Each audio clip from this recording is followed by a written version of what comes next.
Good evening, good evening, good evening. Let me make sure you can see me, you can hear me. Y'all, I am excited. This is our 2026 Money Mindset live stream, guys. And this is like a mix between a workshop and a good Terry's tip video where I'm about to talk to y'all real, okay?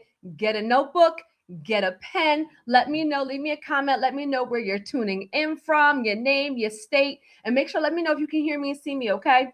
Let me tell y'all something. Tonight, let me know if I have permission to be completely honest because I'm going to say some things you like and I'm going to say some things you probably are not going to like. And this is a 10-step guide, but let me see this right here. Hey, author. Okay, good. Look, our wealth warriors in the house. Author, can you hear me and see me okay? Look, I see our wealth warriors here. Hey, y'all. Hey, are y'all excited? Y'all, it's about to go down, okay? I am tired of the fluff. I am tired of all of the nonsense, and I'm just going. Let me say this. There's going to be 10 steps tonight. Okay, you said yes. You can hear me, see me. Okay, good. So, guys, listen to me right here. I'm going to set the tone. I'm going to talk about 10 things. Okay. Now, in these 10 steps, some of you are going to need all 10. Some of you are going to need 5. Some of you are going to need 4. Some of you are going to need 6. These are not in a specific order. Some of the things I'm going to give you tangible action items to do. If y'all been following me, hey, y'all already know I'm not about a bunch of fluff. I want you to be able to learn. We're going to have some fun while we learn, but some things I'm also going to let you guys know.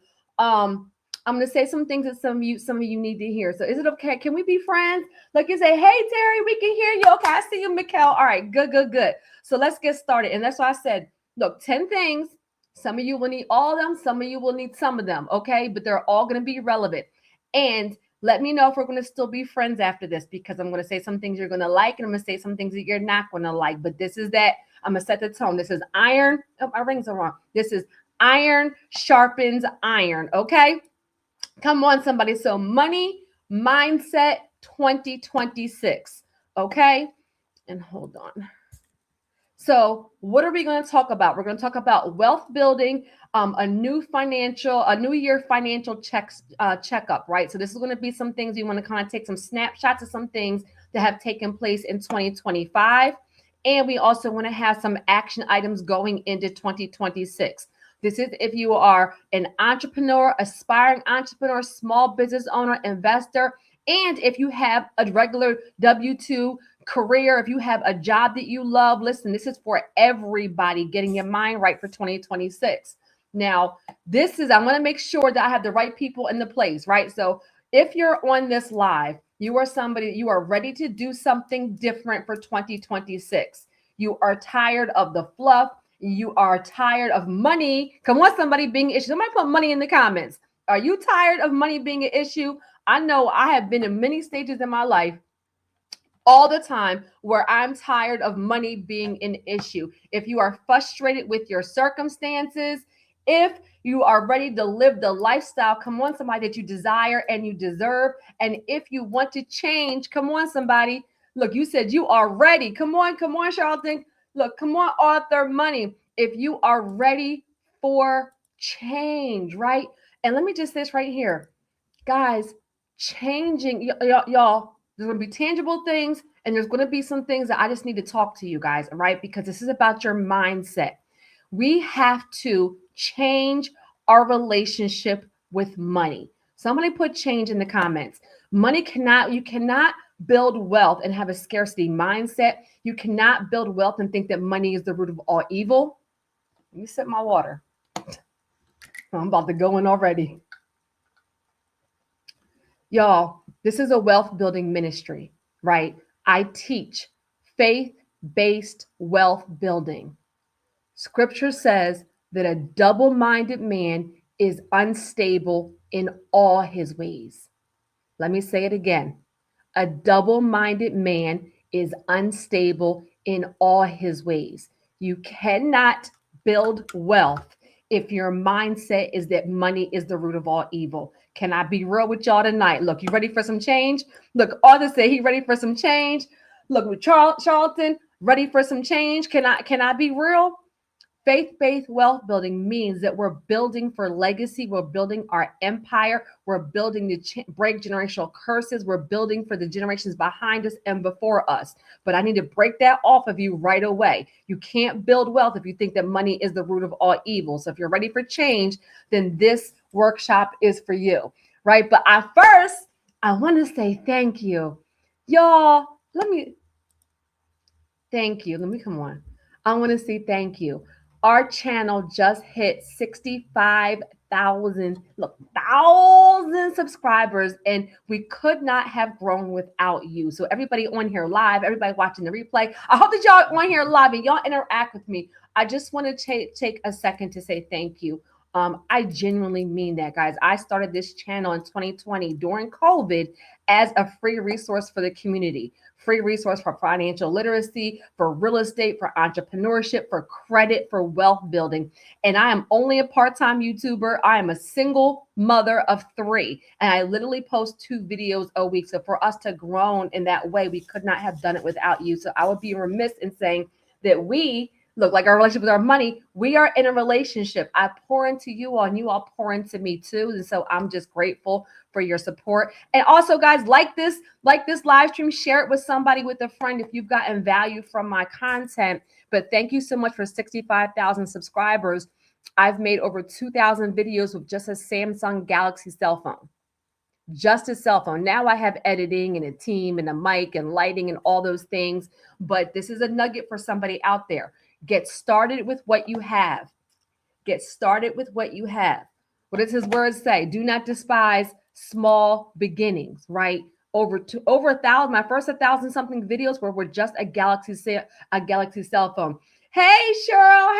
Look, our wealth warriors in the house. And so if I can just give all glory to God and say that you have everything you need, Jesus, let me say it right here. You have everything you need right now. When you get busy doing the work, then you will generate the income and also the opportunity and the options and the favor and the overflow to scale. But when I got started, this is literally, come on, somebody. This is literally the Galaxy 8, not even new one, cell phone that I did over 1,000 videos with this cell phone. No mic, no lighting, no editing, no anything. And now we are a top 5% YouTube channel. And our YouTube is a 6-figure stream, not from you all, from the actual platform and from collaborations. So I thank you, but the message to you, because this is about you, it's not about me. I'm leading by example. Nugget right here. Leaders, you're all leaders if you're on here. Practice what you preach. Write that down. Look, everybody got their notebook and their pen? Write that down. Practice what you preach and lead by example. Never tell somebody to do something that you don't do on your own. And so I just want to encourage somebody that you have everything you need right now to get started. Look, you ready for some? Look, you want to change your relationship with money? Look, you said change. Come on, somebody. Okay, so I thank you. And so first thing I'm going to say right here, okay? First tip for money, for your money mindset is, guys, you have to make a decision to change. It's a decision. Right? Like literally, you have to know what is the problem, right? And self-discipline is required. So is your problem, right? If money is an issue, is your problem that you're spending too much? Is your problem that you're living above your means? Is your problem that you don't have enough income?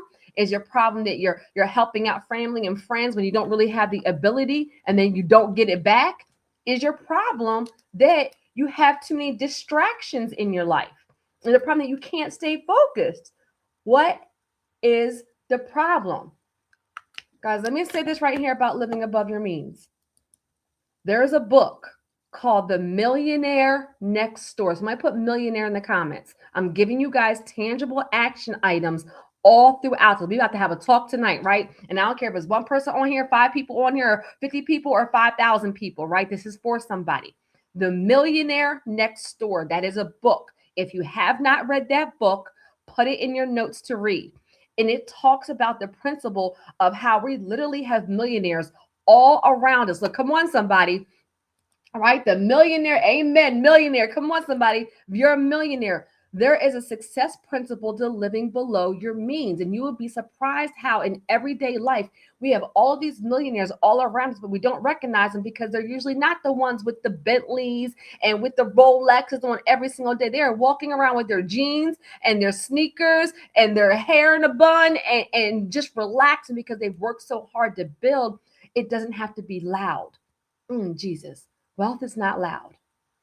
Rich can be loud. Wealth is not loud. And so when I talk about what is the problem, guys, this is not a fluff step. Can you be real? Somebody put real in the comments. Can you be real? Some of you make enough money, but you spend too much. Some of you make enough money, but you may be living above your means. Some of you don't make enough money and you have too many expenses for your income bracket. Some of you are constantly helping family and friends, and that is somewhere where your money is going and you're not getting a return, right? Can you call on them back? Some of you, there's too many distractions. Look, come on, somebody, right? I spend too much. I'm guilty. Look, look, we're gonna be real tonight, right? Wealth is not loud. Come on, somebody. That's real. Let me say this right here. Guys, write down. What is the problem? It's about making a decision, right? When I talk about spending, right? And many of us, look, it ain't just one person on here. Look, come on somebody. Many of us spend too much. Let me give you an example. You know your kids. Look, hold on. Do I have permission to be real tonight? If I have permission, somebody put yes in the comments because I'm going to say some things. I have 10 steps, 10 things that we're going to do because I don't want this to be fluff and I want to stay on track. But I'm going to give you some nuggets and some feedback and some live coaching while I'm doing this. Do I have permission to be real? Y'all let me know. Y'all let me know. Right? You said yes. Look, come on, Shannon. Look, I see my wealth warriors in the house. I have permission to be real. You said, please. Look, Allison said, please be real. We need it. Let me give you an example of spending too much.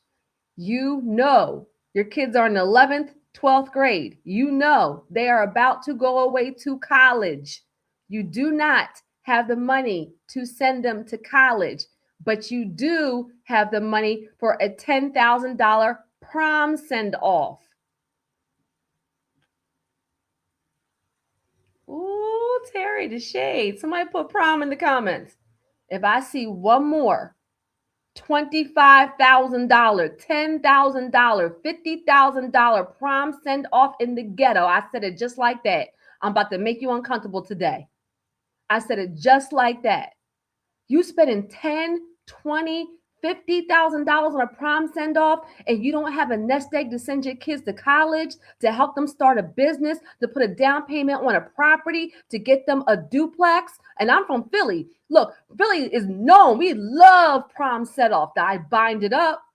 I bind it up. I will not. Look, come on, somebody. You in the ghetto. Look, come on, somebody. Have y'all seen some of these prom send offs? And now little Johnny, now Rebecca, now Keisha, now look Kim. Look, the Lord is so true. Y'all, can I just say something right here? And so put spending down, but sometimes spending is the everyday things. Sometimes spending is our lifestyle. Sometimes spending is the big things when we know there's something else more important, right? A priority conflict that money should go to. Okay.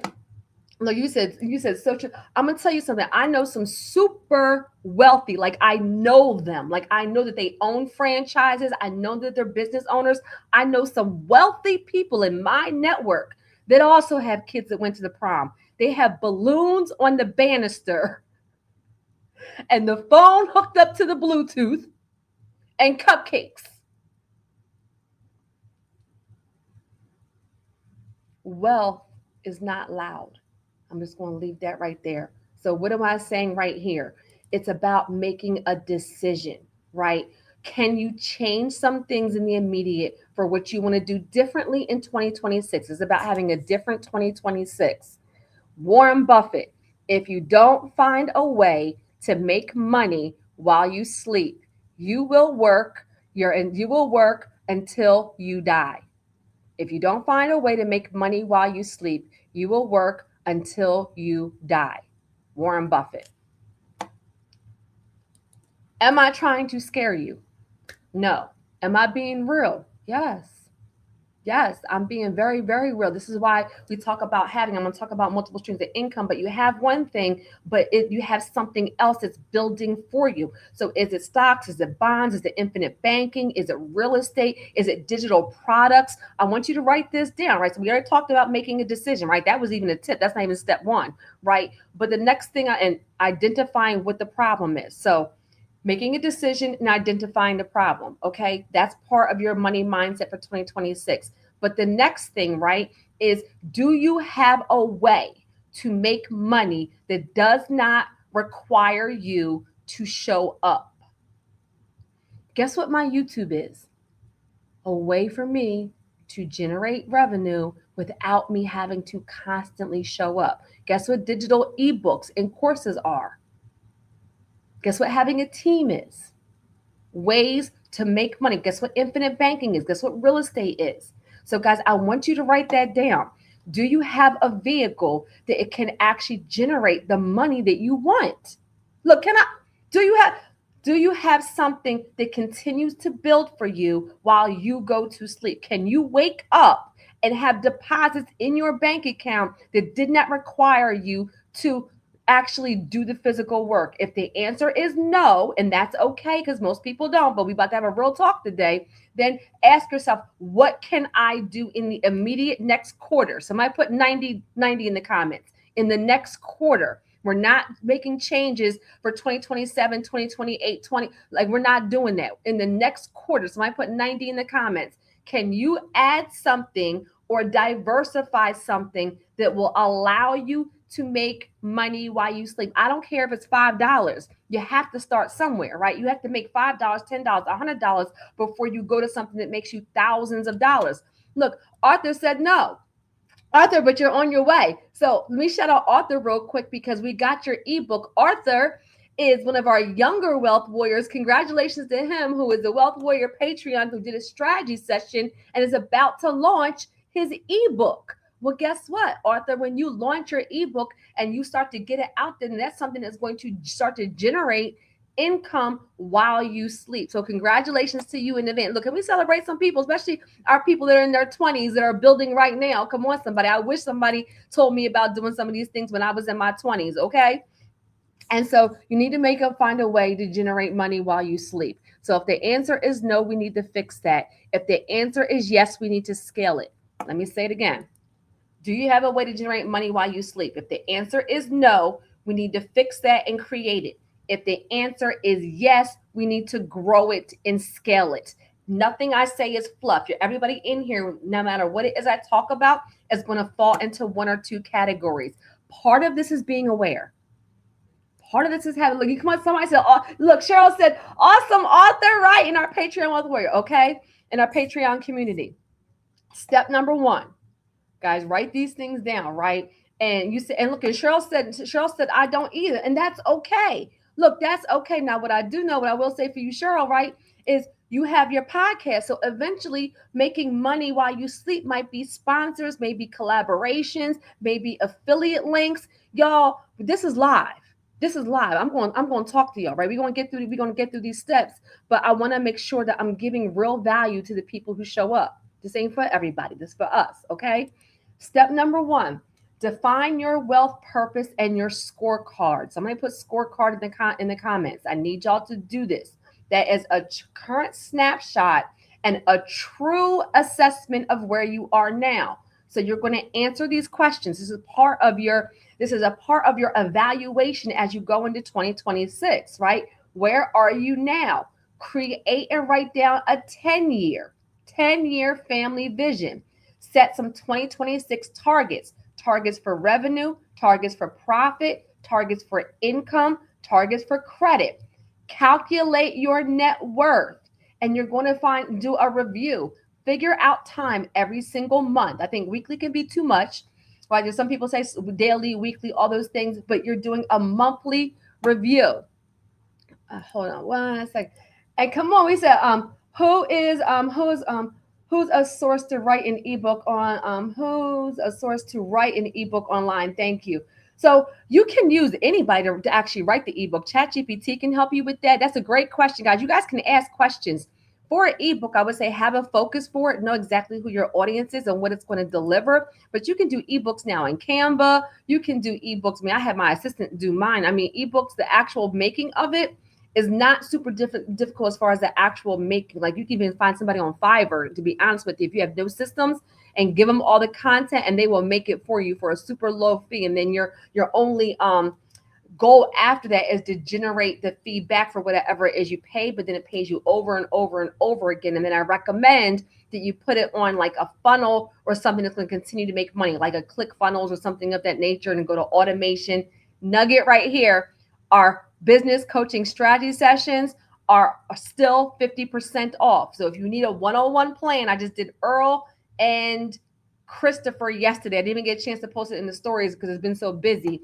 And one had a massage business, and one was scaling a real estate and a box truck business. Very, very different, right? So your scorecard, I'm going to go back to it, right? You're going to do your scorecard. Guys, actually do this, right? And Arthur said he did his in Canva. Yep, that's why I said Canva.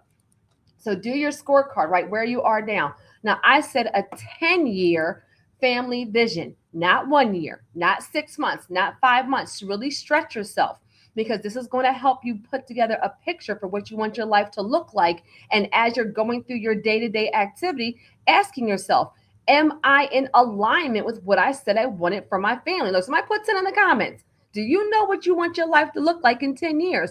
Your relationship, your kids, your health, where you live, what your business looks like, what your income looks like, what your assets and liabilities are, like all of those things. What do you want your daily schedule to look like? Jesus, you cannot put together a plan, and nobody can help you with the plan if you have no idea what it is you want to build. A 10-year family plan, a family vision, okay? And set the targets for 2026, right? This is revenue, profits, income, credit. Calculate your net worth, right? And then set time every single month to review these things. This is literally only step number 1. You need to know where you are to be able to put together a plan to get there. Now, if you have never done your net worth, right? Because I talk about, anybody who's been around me for a while knows that I talk about net worth a lot. Let me come off real quick because I'm about to say something.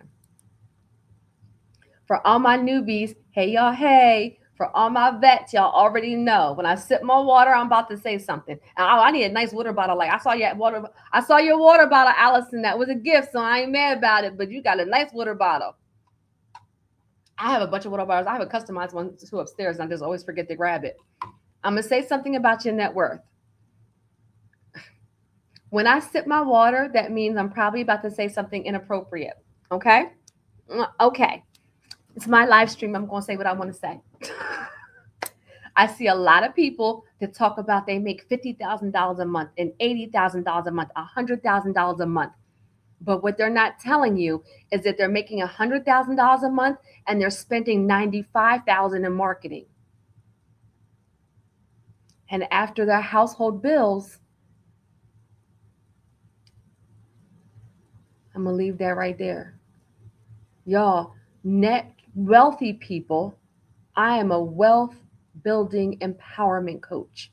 Wealthy people talk about wealth in terms of net worth, meaning what are all of your assets, what are your liabilities, and what do you have left over? And when I hear people talk about, and honestly, I talk about income and revenue because I'm giving you targets and I want to help you put together a plan. But when we're talking about net worth, we're talking about going into 2026, no more kiddie stuff, no more playtime. We bosses out here, okay? We're going to talk about it like a boss. Can I talk heavy tonight? Right? Then if you make $6 million a year, but your bills are $7 million and your liabilities, you're broke. I'm not impressed. If you make $6 million a year, but your bills and liability are $7 million, you're broke. Your net worth tells you how you are doing. That it's really how people gauge how they are doing with their financial stability is, right? Can I be real? Look, she'll say, oh gosh, right? And so mind you, some of us may actually, come on, Mr. Ellis. Some of us may actually, it's nice to see you, Mr. Ellis. Some of us may have a negative net worth because we don't own anything. That's okay. Jesus, this discussion tonight is not to beat you up. This discussion is to be real. Look, you said that's good, Terry. Be real, right? Come on, y'all. Can I be real? This is because we don't have these conversations enough, right? So it's about telling the truth and being aware so you can make this shift. First, be aware, then make the shift. Be aware, make the shift. So calculate your net worth. This is how you are going to do it if you have not done it before, right? Your net worth is just everything you own, all of your assets. And then you're also going to look at all of your liabilities, all of your debt. And what's left over is your net worth. Sometimes if you don't have things that you own, you may have a negative net worth. Sometimes if you have more liabilities, student loan debt, tax debt, cars, credit card debt, then you may have a negative net worth. That's okay. We just need to know so we can go into the next year with a plan and being aware. So one of your action items in your scorecard is to calculate your net worth. Now I have a question for you. When was the last time you calculated your net worth? When was the last time you calculated? Now, if the answer is never, then put never, right? We about to do it this time. We about to do it now. And that's okay. Many people have not, right? This is something I had to do years and years and years ago, which was the very first time that I realized that my real estate, not my business, not at that point, my real estate was the thing that made me a millionaire on paper. And I had already been a millionaire for a couple of years solely because of a couple of good decisions with real estate. And as I was building, because I'm also the financial credit person, I was constantly paying down my debts, paying down my debts, paying down my debts, paying down my debts, and only using my credit for things that were bringing me a return. So I was a millionaire on paper when I had to do my net worth only because of a couple of small things. I didn't even know at the time. Look, Arthur said never. Right? So if you never did, then that's fine. That's going to be part of your snapshot is to calculate your net worth. And then look, Mr. Ellis said never. Look, we're going to get it done. Look, we're going to get it done now. Right? And then part of that scorecard, look, King said, come on, somebody. Look, come on, somebody. And so part of that scorecard is pulling your credit reports, right? And mind you, I'm still the credit expert. So I'm going to still have your credit stuff in here, right? And you said a long time ago. Look, that's good. Listen, we're all at a different stage, right? But many of us have never, ever done it. I want you to get in the habit of doing the things that wealthy people do because all of us on here are building wealth. Okay, we're all building wealth we're at a different stage and we're doing it for different reasons. But these are part of the things, knowing your numbers and being real is part of the things that help you with your mindset, your money mindset for 2026. If you want, look, Allison, I say it all the time, if you want different results, you have to do something different. Okay, so you're also going to pull your credit reports, right? From Credit Check Total and My FICO. That will give you your FICO credit scores because you're doing a snapshot. You have to know where you are right now to do your actual snapshot. Okay, and then you're also going to pull your credit report from annualcreditreport.com. If you have $0.00 right now, you can at least pull your free copies from annualcreditreport.com. This is part of your action item in your scorecard. And you are always, as a nugget, you're always pulling TransUnion, Equifax, and Experian. You're always pulling all three. You have to know where you are right now to put together a plan to grow and to scale. And many people that actually do that are already on the verge and have seen a huge increase just by being very aware of where they are. 20 points from the free content, 800 credit scores on all three bureaus, jumping your credit score 45 points just from pulling your reports, having a plan, and then executing the plan, right? And I would be remiss if I don't say this one thing right here. Nobody, where my keys flip? Nobody, wait, is that, look, King, is that the song? Nobody, y'all remember Keys? Nobody should be paying for credit repair. Guys, we invest in training, we invest in coaching, we invest in things like Patreon, we invest in courses, but we do not pay anybody for credit repair. I did a whole workshop on that. I'm not going over that tonight, but as we're talking about our money mindset, I want you to be smart about where your money goes. Look, was that nobody? Y'all, if you're new here, I like to have fun, and I'm actually extremely silly behind the scenes, even though I'm a business coach. Like, because credit and money is dry. But that's what it is. Yes, it is, Queen. Look, that's Key Sweat, right? Nobody, don't pay nobody for credit repair, okay? Because credit is not the goal. Credit is a vehicle to help you get to the goal, right? It's a tool that we use as a resource. And just as a key point, as you're making your goals for 2026, and as you're looking at this, you want to set a goal of 700 and above personal credit scores. That's going to help you with personal funding. That's going to help you with business credit. That's going to help you with real estate financing. Somebody put 700 in the comments, right? 700, because we don't care necessarily about the credit score. We care about the fact that that allows us to leverage and get other things that are part of our wealth building strategy, our wealth building vision, right? And we have one question right here. You said, do you need to do this with identity IQ? No, great question. Great question. Wait, creative. Wait, is this creative? Great creative eMarts? Is that creative marks, right? I can read today. Hey, love. So no, I actually recommend my FICO and credit check total, because those are your FICO scores, and credit check total will let you pay $1 for a tri-merge, and then you can go ahead, download your reports, and then cancel it. That way you're not charged monthly. But sometimes Identity IQ gives you Vantage scores. It's almost like having Credit Sesame, and so it's not always accurate. So to be safe, great question. Always my FICO and credit check total, because they specifically give you your FICO credit scores. Look, come on, somebody. We see 700, right? 700, Mr. Ellis, 700, King, right? 700. So that Arthur, 700, Cheryl, right? And so setting 700 as one of your goals for going into 2026, okay? And only because that's going to give you the opportunity to have options in all different areas. Now, a couple of you guys that have done strategy sessions with me all the time have heard me say this. This is part of our money mindset. Know your numbers. You have to know your numbers as you are growing, as you're scaling, as you're building wealth. Like you said, thank you. Yes, we love it. You're welcome, love. You have to know your numbers. This is for a lot of my business owners on here too. Pay attention. What did you do in 2025 that worked? Why did it work? What did you do that did not work? Why didn't it work? Review the play. I'm about to say something. Let me sip my water bottle. Y'all, people that perform at a high level, I want you to think about the best way for me to describe this is athletes, right? Boxers do what? They go back and they watch their fights. Why do they watch their fights? They watch their fights to see what they did well, what they didn't do well, what their weaknesses were, how they executed. Think about football players.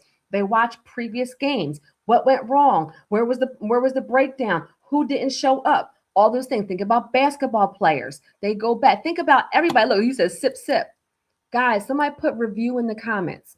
The problem with Jesus, with so many of us, especially my entrepreneurs, is that we have a business, we just run the business. We're so focused on just making money, that we never go back to review our business. What worked? What didn't work? Why didn't it work? Why did it work? What did I do? It's called going back to the basics. I did this thing, I executed, I generated money. And that what most of us are doing is doing other things. Why?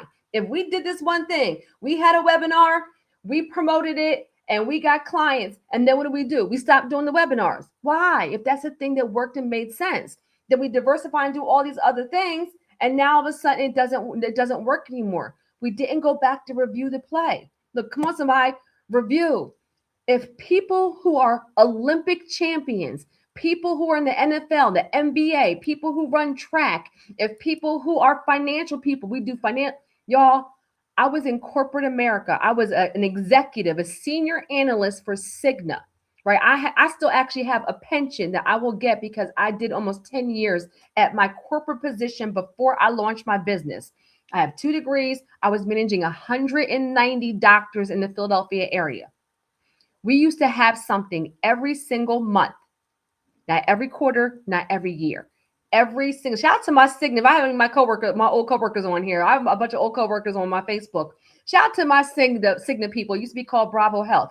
Every single month we would have financial review in the boardroom for hours, sometimes 8 hours. And we would have to prepare all of our numbers, all of our offices, what went well, were they meeting the targets, why didn't it go well, if they weren't meeting the goals, what was our plan to put it in place to make them meet their goals. Guys, we even got bonuses based on their performance. Guys, Jesus, nugget right here and write this down. God is the best of all planners. That financial review that I would have to do for almost 10 years, baby, when I tell you that grew me for this, that's why I always tell you, I had no idea this is what my business would be. This is why I tell you, know your numbers, know your numbers. It taught me forecasting. It taught me how to predict. I'm telling you, this is not about me. I'm telling you that wealthy people review their performance. Wealthy people look at what worked and what didn't work. Wealthy people know their numbers. Wealthy people analyze. I did execute here. I didn't execute here. I said I was going to do this. I didn't do this. It's about self-discipline and really breaking that cycle. Look, you said, wow, right? Financial review with the VP, the SVPs, vice president, senior vice president, and we would be held accountable. And if a doctor did not perform, they would look at Terry, this is one of your offices. This was the target. They did not meet this target. Why didn't it meet the target? What is your plan to improve this? And I would have to say, this is the doctor. This is what they didn't do. This is our plan of action. This is how we're going to implement it. And this is what our new target will be. This office did. I'm telling y'all some real stuff. Nothing here is fluff. I want you guys to see Jesus. In one of my strategy sessions the other day, I said to them, people are celebrated in public for what they do in private. I work my business for real. I analyze my business for real. If you want to get to a level where you are at multiple 6 figures and 7 figures, you have to be that intentional behind the scenes with your credit, your finances, your income, your net worth, your expenses, your bills, your plan for growing and scaling your business. That intentional. And say I had a doctor's office that performed really, really well. They would say to me, hey, this doctor performed really, really well. What are they doing differently, Terry? Did you identify why they are an outlier? Is it that they have better customer service? Is it that they have different office hours? Is it the location and marketing? Do they have different payers? Is it that they're in an area where they have diabetes patients and these other patients are all congestive heart failure, so they got a better return? Do they have a health plan or a weight plan that goes along with their stuff? Like, what are they doing, Terry, that's making them perform better? And I would have to report to the board every month what this office was doing that made them an outlier to perform high. And then I would have to try to implement it for all the offices that were not meeting their goals. I'm going to leave it right there. Sometimes we don't have these conversations to understand what people that are really managing wealth. We were generating millions per quarter. They wanted to know who was making money and who was losing them money, and I was accountable. All of the people in my position were accountable for different areas. So this is a success principle. Look, Cheryl said, look, is that interesting, y'all? Did y'all know that? Look, financial review. Guys, write that down for yourself. Financial review. I didn't even think this is going to be on the dome for you guys. Do a monthly financial review. We used to do a monthly financial review. This is part of your wealth building 2026. What went well? What did not go well? Okay. And for those of you that do not know me, I used to work for TransUnion. I purchased my first house at the age of 21, and I've been a self-employed entrepreneur since I was 38. It's only because of the grace of God. And it's only because I learned financial literacy early from working for TransUnion, and I duplicated that. The reason why I teach faith-based wealth building is because it's not specific to me. These are action items for all of you. Everybody can learn a couple of things and continue to grow and scale. Look, Cheryl said, That's so detailed and needed. Hubby and I did the little reviews, but nothing like that. Look, come on, somebody. That's good feedback, Cheryl, for everybody on here. You have to get down that detailed. How can somebody give you a plan? Thank you for the transparency. Look, y'all talk to me, right? This is Money Mindset 2026, okay? You have to get down that detailed to know what works and what doesn't work as you're building your brand, as you're even scaling. So I'm going to use Sean, for example, right? King. So he has a cleaning business. Well, then you have to be very, very intentional about what areas you go to, what clients give referrals, what works well with the pricing, what doesn't work well. Can you give an incentive for them to give more referral? Like, you have to be that intentional and go all the way down to the nitty gritty so you can be able to scale. But yes, Cheryl, look, it's that detailed. It's that detailed. And so when I'm teaching, I'm not teaching from a place of fluff. I'm not teaching from a place of, I saw a video online. I'm teaching from a place that not only did corporate America, was I blessed to be groomed by corporate America, but that coupled with being a believer and getting some information by working for TransUnion has not only changed my life, but changed so many people that are tied to me, right? So I am not a content creator. I am a business owner, a business coach who leverages social media to help and reach more people in our community. So you're only using your credit for income producing information and income producing assets. And what do I mean by that? I mean that using your credit for things like buying real estate. Why is real estate so important? Real estate is, let me just say this right here. Everybody's not meant to be a multi-million-dollar real estate investor. Everybody, you do not need a great big portfolio, guys. One house can change everything. Now, why? Real estate is and will always be not only one of the number one ways to build wealth, but one of the number one ways to transfer wealth. To transfer wealth. You can't transfer your gift necessarily to your sons, daughters, nephews, nieces, godchildren, brothers, and sisters, but you can transfer real estate, and real estate helps you with tax write-offs, with equity, with appreciating in value, with building your credit. So when you're using your credit, you're using it for things that are going to give you a return. Income producing information like business coaching, like Wealth on Water Mastermind, income producing assets, real estate, building a business. How long did it take you to build your credit? 90 days. 90 days. And so when I repost this, I have a free workshop on just credit building you can do on your own. I have a free workshop on just why AI cannot fix your credit, why you should do it on your own. And I literally walk you through the steps. So I'll post that. And guess what? They're free. Not a course. I'm not charging you for a course. I'm not charging you for training. The only investment is your time. And because I used to work for TransUnion, because I am board certified, because I'm credit score certified and a certified trainer, I walk you through step by step by step. Nobody should be in credit repair more than 3 to 6 months max. Max, max, max. Great question. You said absolutely. One of the number one ways to build wealth and transfer wealth. Okay. And I'm not the only one, right? Because when I transitioned into business credit and my business is able to buy things like Jaguar business trucks, but other people also, right? It's not about me. Can other people duplicate this information to build wealth for themselves? And the answer is yes. Just like Sherry, just like NECA, just like Marie, right? Just like other people who've been able to leverage their business credit to get things like vehicles that are now assets, not a liability, because their business owns it. Okay. Now, step number 2, right? This is number 2. And mind you, I'm not saying, let me see this right here. I had to lay down the foundation for you guys. This is all about money mindset, but these steps are not necessarily in order. These are things I want you to write down. And then when you're at the end, when you get off of this, I want you to be able to execute. Okay. So step number 2 is I need you to do an audit of your time and your focus, meaning who do you spend your time with and what do you spend your time on? And always remember, you are the average of the 5 people you hang around the most. So I'm going to tell you to do a cell phone check and to clean it up. Somebody put cell phone in the comments. Somebody put cell in the comments. That means look at your call log.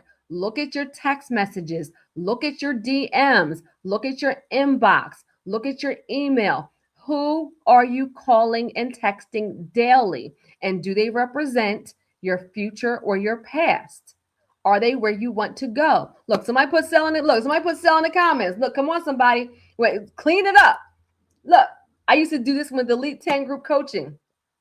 Let me sip my water on this one. Look, sell. Look, who's on you? You used to call me on my cell. Is that the Drake? Is that Drake? Look, where my music people? Come on, King. Is that Drake? You used to call me on my cell phone. That was my song. I don't know the words of any song, right? Y'all know what song is that? Drake? Y'all, what song is that? Check it. Can we have fun while we learn? Right? Because credit and finances is dry. That's Drake. That's Drake. You used to call me. Guys, I'm joking around, but real talk. Look.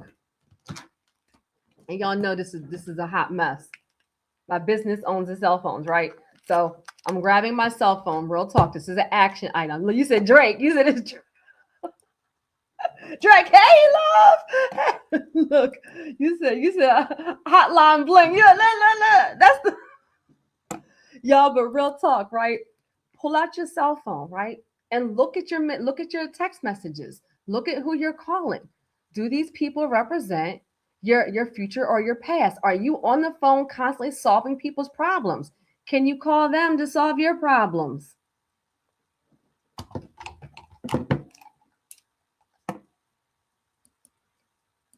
I'm going to sip this right here. You spending an hour, 2 hours, 3 hours, 4 hours, spending hours and hours and hours helping everybody, giving them advice, giving them tips, giving them suggestions, giving them money. When you need something, can you call those same people to help you? Can you call those same people for advice? Can those people tell you about your wealth, your credit, I don't care. I'm being real. I'm being real, right? You said talk your ish, right? I'm being real right now. You got people constantly calling you for advice. Look, we got people, Miss Felton, people constantly calling you, Mikhail, people constantly calling you for advice, for tips, to vent. You better not call my phone to vent because I don't have time for it. I'm building wealth. I have goals. I have dreams. I'm on my phone with coaches, with people that I admire, people that are at my same level or above. Somebody put above in the comments. I'm being real. I'm talking to people that are at my same level. So at the very least, we can iron sharpens iron. Terry, did you try this? I tried this, and did you do that? And I did this, and I saw this. Did you think about this? And then, I did that. Or people above. Terry, I would not have handled it that way. Did you think about this? Do you think that's the best? Do you think that's the best solution? Have you thought about this? I implemented this. This will be a good strategy for you. The conversation is a little bit different when you talk to people who are at your level and above. Write that down. Stop spending all of your time pouring into people who do not pour back.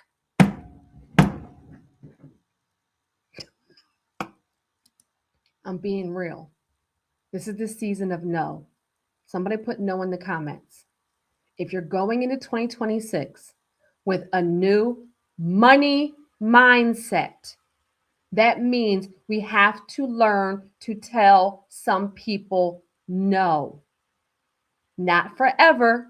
Some people forever. But can you sacrifice in a season to get what you want for a lifetime? If you're constantly on the phone with people who want your advice, who want help, who need a ride, who need money, who need your input, who need your validation, who need your opinions, who want to bend your ear. Look, somebody said no. This is the season of no. Now, you got 5-10 minutes of my time. Okay, I got to go. Something again. I won't look. Somebody said, "Look, money mindset. Come on, somebody. This is your season of no." I will definitely do this in 2026, guys. One thing, one of my shout out to Pastor Michael Brown, and JITB in Philadelphia. One thing he has said is that self-preservation is needed. It's not selfish. This is all going into money mindset, guys. This is not a workshop. This is a real conversation to help us get back on track. Okay, you said no. He said self-preservation is not selfish, right? You have to be able to save yourself. You can't save other people if you're drowning. So saying no allows you to build yourself up.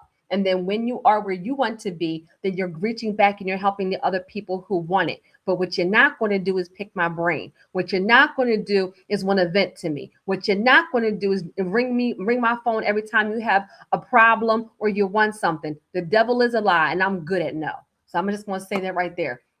Part of your money mindset is learning how to say no. And you're saying no not to be mean. You're saying no because you're prioritizing yourself and because self-preservation is needed for you to even elevate enough to help other people. Look, amen. Y'all said I could be real tonight, okay? So clean it up. Who are the 5 people that you hang around the most? Now, a tip right here. If money is an issue, you can only do 2 things: increase your income or decrease your bills, expenses, and spending. Miss Cheryl, what you say? You said, amen. So grateful for you, Terry. Thank you for, he said, thank you for, amen. So grateful for you, Terry. Thank you for giving this kind of information and specifics. You're so welcome. I hope that this is helping y'all. Sometimes we need to hear it. I need to hear. I have coaches too, y'all. Look, King said, amen. Y'all, sometimes we just need somebody to shake us a little bit. Come on, Bella. We need somebody to shake us a little bit and get us back on track, right? Sometimes you need to hear that saying no is okay so you don't feel guilty. Sometimes you need to know that maybe you need to look at your spending. Sometimes you need to know that, you need to do a snapshot of where you are and spend some time on your finances, because if you want them to grow, look, your energy goes to where your focus is. So maybe your focus needs to be on your finances if you're in a season of wealth building. This is a wealth building ministry. So if we're in a season of building wealth, we need to focus on our finances. My goal is to simplify this for you, to simplify it. If money is an issue, you're only going to do 2 things: increase your income or decrease your bills, your expenses, and your spending. That's it. And you really hit the mark when you do both. So increase your income. That looks like another job, a side hustle, scaling, promotion, bonuses, right? And decreasing your expenses looks like, does everything have to come from Whole Foods? Do I do Uber Eats every single night? Do I have to go to a spa every week, or can I go every other week? Can I do my own hair sometimes? Do I need a $10,000 prom send off? Look, come on, somebody. Increase your income, decrease your expenses. If money is an issue, it's only one of those 2 things. Let me share something with you real quick, guys. I bought my old house. Right now I rent it out in 2011.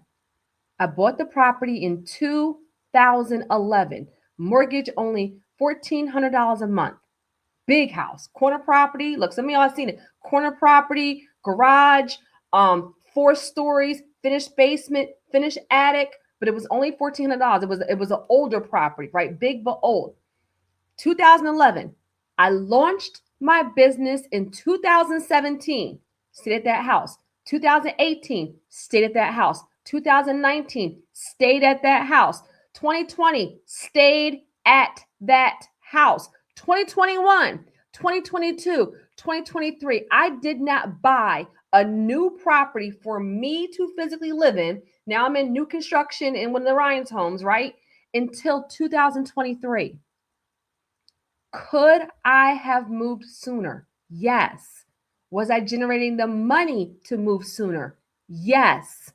Was that a wise financial decision for the wealth building goal I had for me and my family? No. Instead of increasing where I lived at and doing all these things, what I did is I reinvested back into my business. Come on, somebody. Somebody put invest in the comments. Some of y'all, let me say this. For all of our newbies who just joined, hey, y'all, hey. Look, there's 25 people in here, so I would be honored if there would be at least 25 likes. Please like this to show your support, right? So for all my newbies, I sip my water when I'm about to say something inappropriate. I know some people, not y'all, some people, not y'all, that will get a $1 raise and go buy a Benz.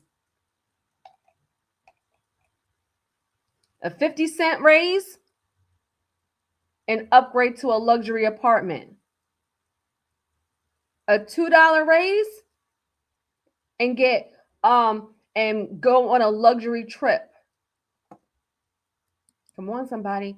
I invested back into me. Staying below my means those years allowed me to reinvest into my business so I could scale it and grow it into the empire, the international brand that it is today. Because I wasn't so quick to up and move. I kept the same car, I kept the same house, and I invested in my business, invested in my business, invested in my business, invested in my business. Got a team, got funnels, got AI, got a brand new equipment, had a studio. This is not about me. This is not about me. This goes about being real about where you're spending your money, and can you decrease your expenses? Can you readjust your living? Dude, look, money's tight. I'm not doing Uber Eats every single night. So I'm just going to leave that right there, right? Invest. If money is an issue, so ask yourself, this is not fluff. Ask yourself, how can you increase income? Ask yourself, where can you decrease bills, expenses, and spending? Okay. Step 3. Well, principle 3. I'm going to call these principles. Okay. Systemize your cash flow and pay yourself first. Tell your money where to go. This is critical. We get paid, money goes out. We have no idea where it went. Wealthy people tell their money where to go. That means implement a simple allocation model for deposits, taxes, profits, owner's pay, operating. If you have a career or a W-2 job, maybe you're just breaking it down into income versus bills and expenses. Guys, we talked about this at Wealth on Water.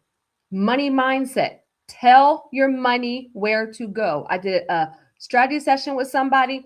When we looked at her income and what her bills were, there was a missing $3,000 to $5,000 per month.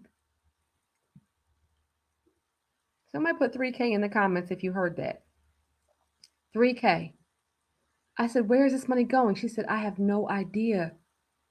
I said, how are you missing three? Tell your money where to go. Are you letting people, are your kids asking for money every 5 minutes? Have you ever looked at your bank account and known you just got paid and you're like, where did all my money go?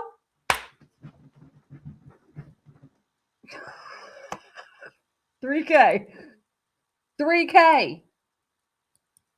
When I did her money, I did her money because she did a coaching session. I remember like it was yesterday. I did a coaching session with her. She was making over $250,000 a year and was paycheck to paycheck and broke. Over $250,000. Money goes in, money goes out. You have no idea where your money is going. Your money's going to hair, Uber Eats, dining out, giving money to friends, family. Your kids are asking for money every 5 minutes. And now you paycheck to paycheck because you don't know where your money is going. Have you ever? Put yes or no in the comments. I'm being for real, y'all. This is money mindset. And I don't care who's on there, who's going to stay on here. This is for you. Have you ever looked at your bank account and said, where did all my money go? Jesus, I bind that up. We're not doing that in 2026. Know where every dollar goes. Write it down if you have to. Get an app. Put it in an Excel spreadsheet. Be that anal. I'm serious. I need you to be laser focused on your spending and your income. Your spending and your income. Where did all my money go? We're not saying, look, you said, my Lord, I just said we need to track our expenses so we know where our money is going. That's part of this. Look, I said nothing here is fluff. Tell your money where to go. You tell your money where to go. You should know when you get your paycheck, this is going to my car, this is going to my phone, this is going to my health insurance, this is going to, my infinite banking, this is my spending money. Look, you said yes, indeed. Come on. So money mindset 2026. You tell your money where to go. Put yourself on an allowance. I got $500 this paycheck to spend how I want. I got $1,000 this paycheck to spend how I want. I have $700 this month. My spending for me is $700 a month. Everything else goes to my bills, my investing, Wealth on Water, Mastermind, business coaching, right? Training. Come on, somebody. Look, you said You said yes, but I knew I was a polo addict. How many of y'all are addicted to something? I can attest to that. King used to every week, every day, be at Saks Fifth and be at Macy's and Nordstrom's and everywhere else. Like, but you changed it, right? You changed it, right? So, guys, this is the money mindset. Tell your money where to go. And I mean it, y'all. I'm joking around. Like you say, yes, I have. Look, where's all my money going, right? But this is where, guys, sometimes even if you have to try it for 3 months, right? Put yourself on, all right, this is my bills. These are what I need to do. This is my income. All right, I'm about to give myself $500 a month is my spending money. And that $500 has to be my hair, my nails, my going out, my networking events, whatever it is, because I have to learn to say no to some things. When look, you said thanks to you, right? Come on, somebody. Tell your money where to go. Put yourself on an allowance if you have to. If you want different results, you have to do something different. I bet you when you do that, then you'll start to be like, I need $100 more, but I didn't actually earn it. Like, am I going to break the rule? Nugget right here. Keep the promises that you made to you. You're going to have to say no to some things, and that's okay. Okay? Money mindset. Pay yourself first to know where your money goes, because when you start actually building wealth and you start actually being disciplined and building your credit and building your business, then you're able to do things like qualify for $450,000 in business credit and start building affordable housing like one of our wealth warriors did, Marie, who is also in Patreon, who is also at Wealth on Water Mastermind. And what does it say right here? Who could you bless if you were living in abundance? So having a career, but then launching your business and growing and scaling your business. And now you're not only just helping your own family, but now you're a blessing and helping other people. Affordable housing for other people, right? God will bless you to be a blessing. Now, principle number 4, choose and track your KPIs. And for anybody who does not know what a KPI is, this is key performance indicators. Somebody put KPI in the comments. Can I teach? Look, y'all, I hope you have a notebook and pen, because I'm going to speak life. I'm going to speak life. I'm going to be real. And I'm also teaching all at the same darn time. Okay. If you do not know what KPIs are, you're about to learn today. This is part of your tracking and your growing. You cannot, nugget right here, you cannot grow anything that you don't know how to track. Let me say it again. You cannot grow anything that you don't know how to track. You must know how to track it. So I'm going to tell you what KPIs are. I'm going to give you some examples of what KPIs are. And then I want you to write down KPI. And when you get off of the live, be able to translate that into your goals, whether it's personal, spiritual, financial, for your business, all of those things. Okay. KPI. So KPI are key performance indicators. Okay. So these are critical, measurable values that are showing how your company, whether it's a business, side hustle, your team, yourself, how you're achieving your goals. It is literally performance indicators. So you want to know, what are you going to measure in your business, in your life, in your goals, in your wealth building? What are you choosing to measure so you can know if you're hitting your mark? Are you ahead of schedule? Are you behind schedule? Are you on track? You have to be able to measure it, right? Here are some things that are going to help you with the characteristics of KPIs. They must be quantifiable. Woo child, that one right there. All my wealth warriors know I talk about SMART goals all the time. SMART goals are something, I got a project management certification when I was in corporate America, right? The same job where I had to be a senior analyst. That job, shout out to Cigna, right? I don't think until I started doing more workshops that I realized how much of a blessing that career was and how much it set me up to be a faith-based wealth builder for you guys, where it's not just fluff. I'm not like, you can do it. All right, we could do it, but how do we do it, Terry? Like, right? Like, how do we track this, right? Quantifiable. Like, I'm not a great speller, so I'm not going to put it in there, but quantifiable, right? You have to be able to say, I did this many webinars. I did this much promo, this much webinars for this long. This many people got on. This many people converted. This many people went to the next thing. I made this many T-shirts. I did this kind of promo. I sold this many. This is what was left over. Like, you have to be able to track it. Think about even like with weight. All right, I want to lose 20 pounds. What am I doing? I'm drinking a gallon of water a day. I'm walking 10,000 steps a day. I'm not eating past 7. What did you do? You put parameters in place. So if you say you're going to walk, y'all, I'm giving y'all some real stuff right now. Can I be real, right? Sometimes it's easier for me to give you guys life examples so you can then translate it to your money when I mean quantifiable. If you say I want to lose weight, that's not going to cut it. That's not going to cut it. If you say I want to lose 20 pounds in 90 days, and I'm going to do that by drinking a gallon of water a day, walking 10,000 steps a day, not eating past 7 o'clock, and not eating any sweets. I'm going to do it by intermittent fasting from 6 a.m. to 6 p.m. I'm not eating and I'm drinking water. I'm going to do it by going to the gym 5 days a week. Do you see what I mean? Once you put that, that's a KPI, right? I'm talking to you guys in business language, right? It's the same things, parameters. If you set a goal of walking 10,000 steps a day, well, if you walked 7,000, you know you didn't meet your goal. If you walked 11,000, you know you reached your goal and you went above and beyond. But what happened? The only way you can track how you are performing, right? Author, Abella, Mr. Ellis, King, is it Laysa? Right? The only way you can track how you are doing is that you put a KPI in place to be able to measure it. Guys, does that make sense? Put yes in the comment. I want to make sure y'all got that. For part of your money mindset, especially for my entrepreneurs, my business owners, this is where I see you miss the mark a lot.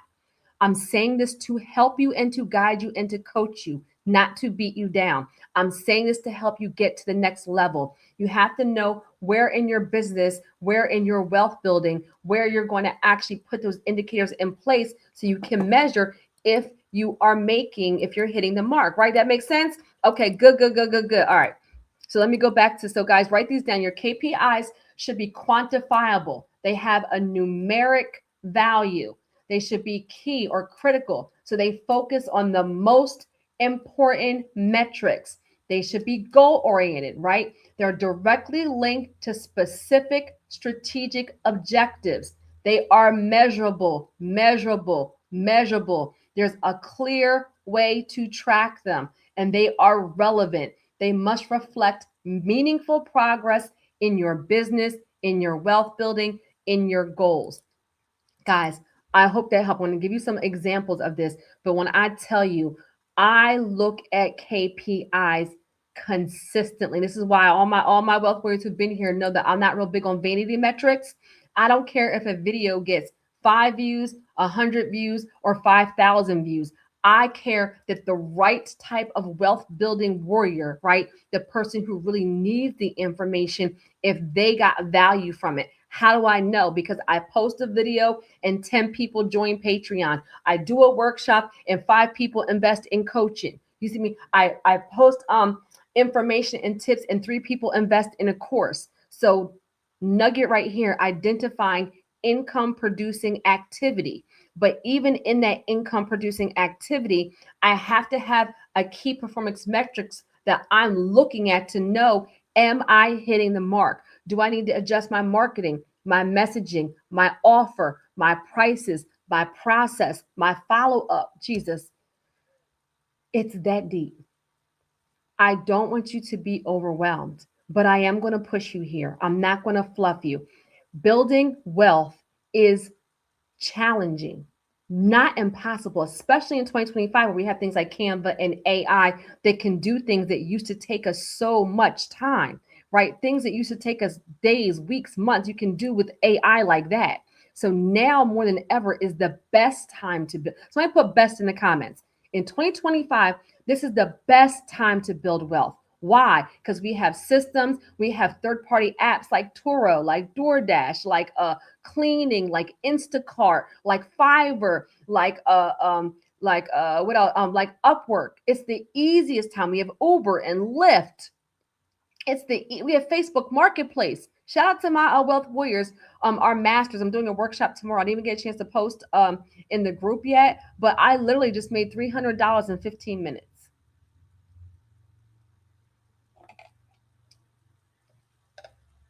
$300 in 15 minutes. I challenged myself, and I'm going to outline what I did in Patreon tomorrow. But I challenged myself because some of you guys come to me, you say, Terry, I don't have a business, I don't have real estate, I don't have cars, I need money right now. I'm desperate. I need to know how to make money. So I challenged myself. Patreon Wealth Warriors, I'll talk about this in Patreon. Nugget right here. Text us so we can send you the Patreon link, okay? And masters, I'm doing a workshop tomorrow. I'm going to outline what I did. But I challenged myself. I said, if I was in this scenario, could I generate money if I need money immediately? And mind you, I'm a single mother of three. So $300 may be the electric bill, maybe groceries. Like I'm being serious, right? Could I make $300 on the muscle? And I did it in 15 minutes. I'm going to Patreon. I'm going to outline what I did. But my point right there, guys, is that have metrics in your business.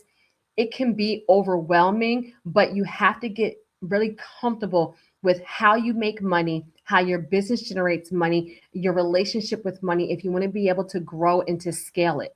Okay, look, you said, look, 15 minutes, in 15 minutes, look, so now is the best time. Now is the best time to make money because we have so many more tools that we did not have before that speed it up, and we don't have to do it on the muscle. Let me ask you guys something right now. Has the information I shared so far been helpful? Have you learned something? Has it made you think about some things? Has this money mindset conversation, like this is a conversation tonight, has this been helpful? We still have a couple more to go, and they're going to go by very, very quick. But I want to make sure that hey Lisa, I see Lisa on here. I want to make sure that I'm speaking to your spirit, that I'm speaking to your needs, that I'm talking about things that you can get off of this and actually do some of the work. Like you said absolutely. Okay, good. I want to make sure I'm talking to the right people, right? The right people for the right reasons. All right. So your KPIs relevant. Now let me give you some examples, right? Some financial. Oh, you said very, very, very helpful. Thank you. So these are some examples of some KPIs, right? Thank you, King. Financial, right? Looking at what did I say earlier? Your net worth, your revenue, your customer acquisition, marketing, right? What is your website traffic? What is your conversion rate? Your conversion rate. Nugget.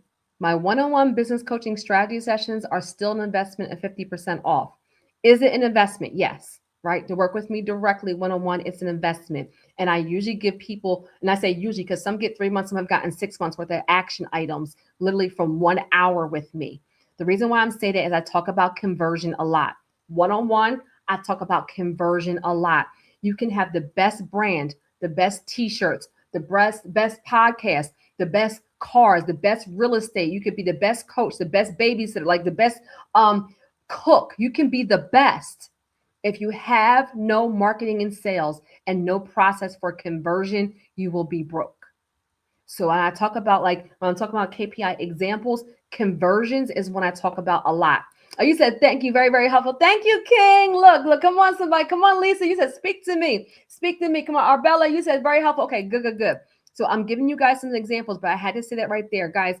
If you are an entrepreneur, aspiring entrepreneur, small business owner, or investor, write down the word conversion. Nothing I said tonight is fluff. You're going to have to learn how to track your conversions and how to scale your conversions to make money with your brand. If you have no idea what I'm talking about, you should schedule a strategy session so I can talk to you one-on-one. Okay, conversions. Now, also your your conversion rate, your lead generation. Now, the next thing is also customer service, right? Customer satisfaction, resolution time, even operational, right? You say, conversion. Come on, somebody. I see y'all. You said, yes, it's what I needed. Come on, somebody, right? Conversions, dope information. Thank you so much. Look, come on, y'all. I wish somebody would have talked to me, but early on in my business, I had to learn a lot of this stuff the hard way. And even operational efficiency, right? Turnover time, delivery time, right? And a key indication, guys, is repeat clients and customers. repeat clients and customers. How many of y'all been around since Credit Leverage Lifestyle, since Elite 10 Group Coaching, since Make Real Estate Real? First of all, that's why I start off by saying thank you, right? I am humbled and I'm grateful to be part of your story, to be part of your journey. And you're all a part of my journey and my story as well. You as a business owner, if somebody invests in your services and you do well, they come back. That's a way for you to gauge, are you doing well? Think about your hairdresser. You go to a hairdresser, she does good, you go back. You go to a hairdresser, you hate how she does your hair, you don't go back. Think about your barber. Your barber does well. Y'all don't have the same barber for 5, 10, 15 years. That barber delivered a service. You like this service because they performed well. So you are a repeat customer. Guys, Jesus, the things I'm sharing, the success principles, the reason why I'm able to coach now thousands of entrepreneurs and small business owners is because the success principles are the same. It does not matter what the business is, right? I don't care if you have the best marketing. If your product or service is trash, people aren't going to come back. So it's the combination of having good sales and marketing, but also delivering. You bake cakes, is it a good cake? You make dinners, is it a good dinner? You walk dogs, did you do what you said you were going to do? You clean houses, did you clean the house? You have a podcast, did you deliver what they wanted? Do you have an ebook? Does the ebook do what you say it's going to do? You have a course, you have coaching, you're a personal trainer. Did your clients lose weight? Come on, son, can I be, sip my tea. My pastor will say, I'm preaching better than you're clapping. Stop messing with y'all. A key way to know if you're doing well is if people come back or they repeat. Even like if you have a YouTube channel, if you have a Patreon, if you have a subscription-based service, if you're on school, if you have a YouTube membership, everybody has to start from one. But if you have people that say, I've been following you for 2 years now. I've been looking at your videos for 3 months. Guys, look, come on, somebody, look, you say amen, right? That's the way. Oh, Cheryl, I saw your first podcast. I remember episode number 1. That's a key indicator that you're doing a phenomenal job when people are coming back, okay? So this is part of your KPIs. And always remember, repeat client and customers, that's a way to tell that you're delivering a product or service that does what you say it's going to do. Oh, and now, look, come on, somebody. Now is a great time for me to all invite. Somebody put invite in the comments. Guys, Wealth on Water 2026 registration is now open and it's already halfway sold out. Come on, somebody. Somebody put invite in the comments. Wealth on Water Mastermind is specifically for entrepreneurs, small business owners, and investors. Okay, look, come on, somebody. Invite. The link will be in the comments. Our goal is specifically to help you, the entrepreneurs, with growing your business, generating more revenue, getting clients and customers, putting systems in place so you can buy back your time, being able to grow and scale, being able to monetize. It is on Royal Caribbean's Utopia of the Seas. Come on, somebody, because we do everything. Look, I got to come off for a minute. We do everything in excellence. So Wealth on Water Mastermind, like y'all said, look, come on, this is your invite. This is your invite. This is your invite. Entrepreneurs, small business owners, investors. It is on a luxury Royal Caribbean cruise, Utopia of the Seas. Your mastermind includes 5-day, 4-night Bahama cruise, but it is also a mastermind. So we have mastermind sessions for 3 days straight, welcome reception, farewell reception. Our VIPs get hot seat group coaching. There's a raffle for coaching in there, and industry leaders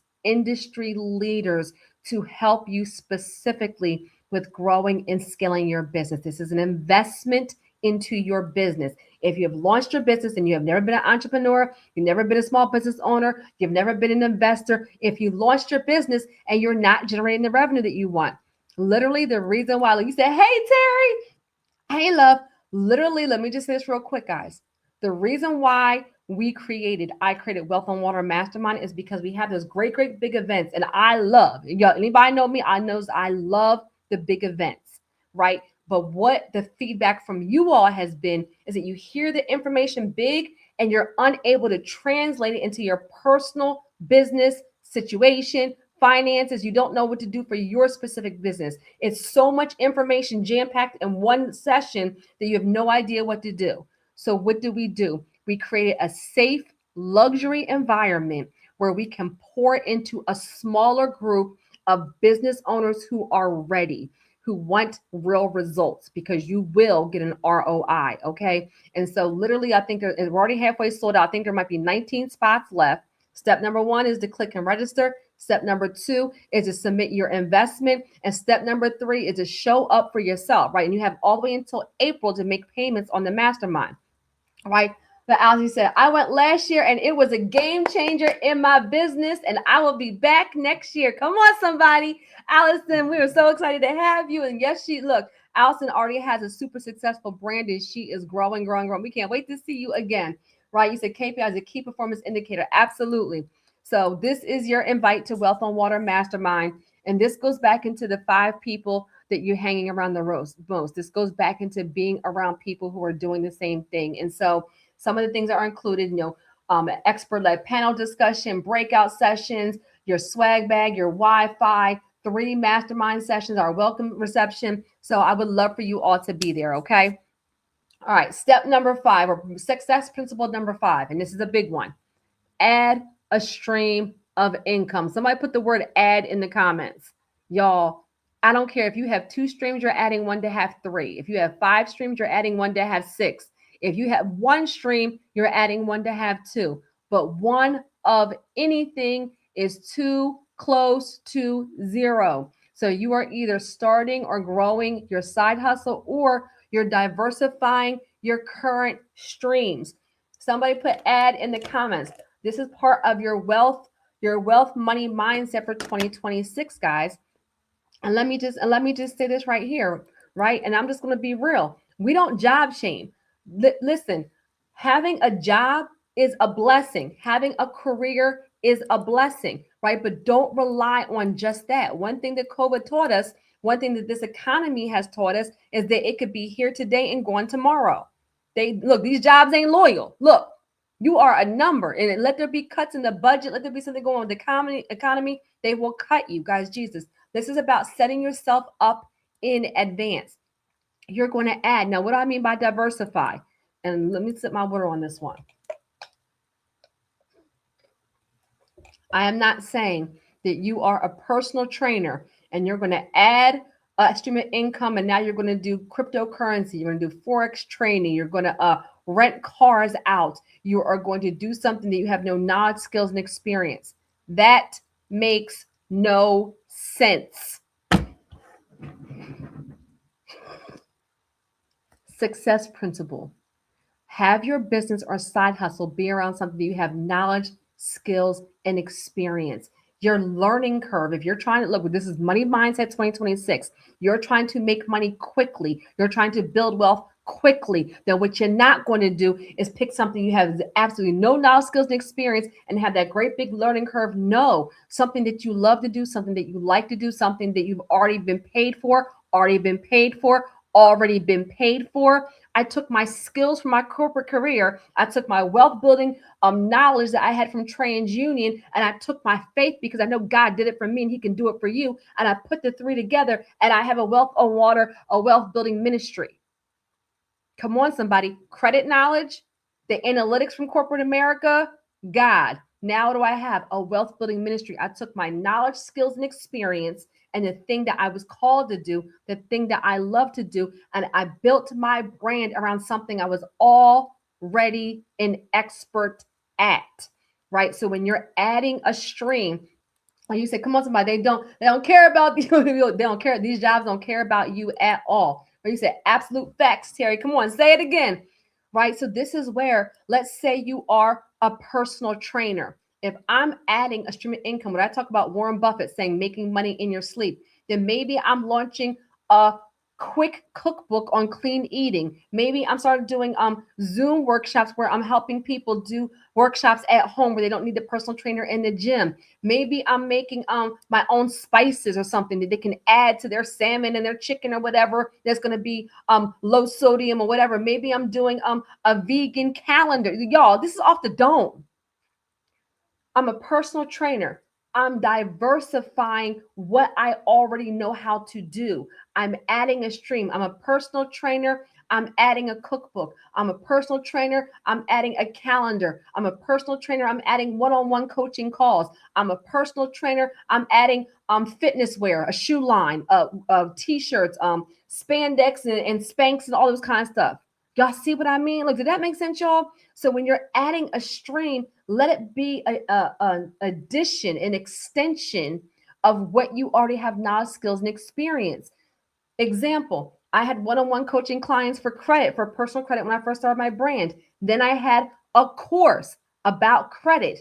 Then I had group coaching to help people who had already gone through the course and were building their wealth be able to diversify and grow their own brand. Then I had a Patreon where I have everybody in a group, and now I'm coaching in a group to the people that have gone through that process or are going through that process. What I didn't do is start doing your taxes. What I didn't do is start doing interior design. What I didn't do is start doing nails.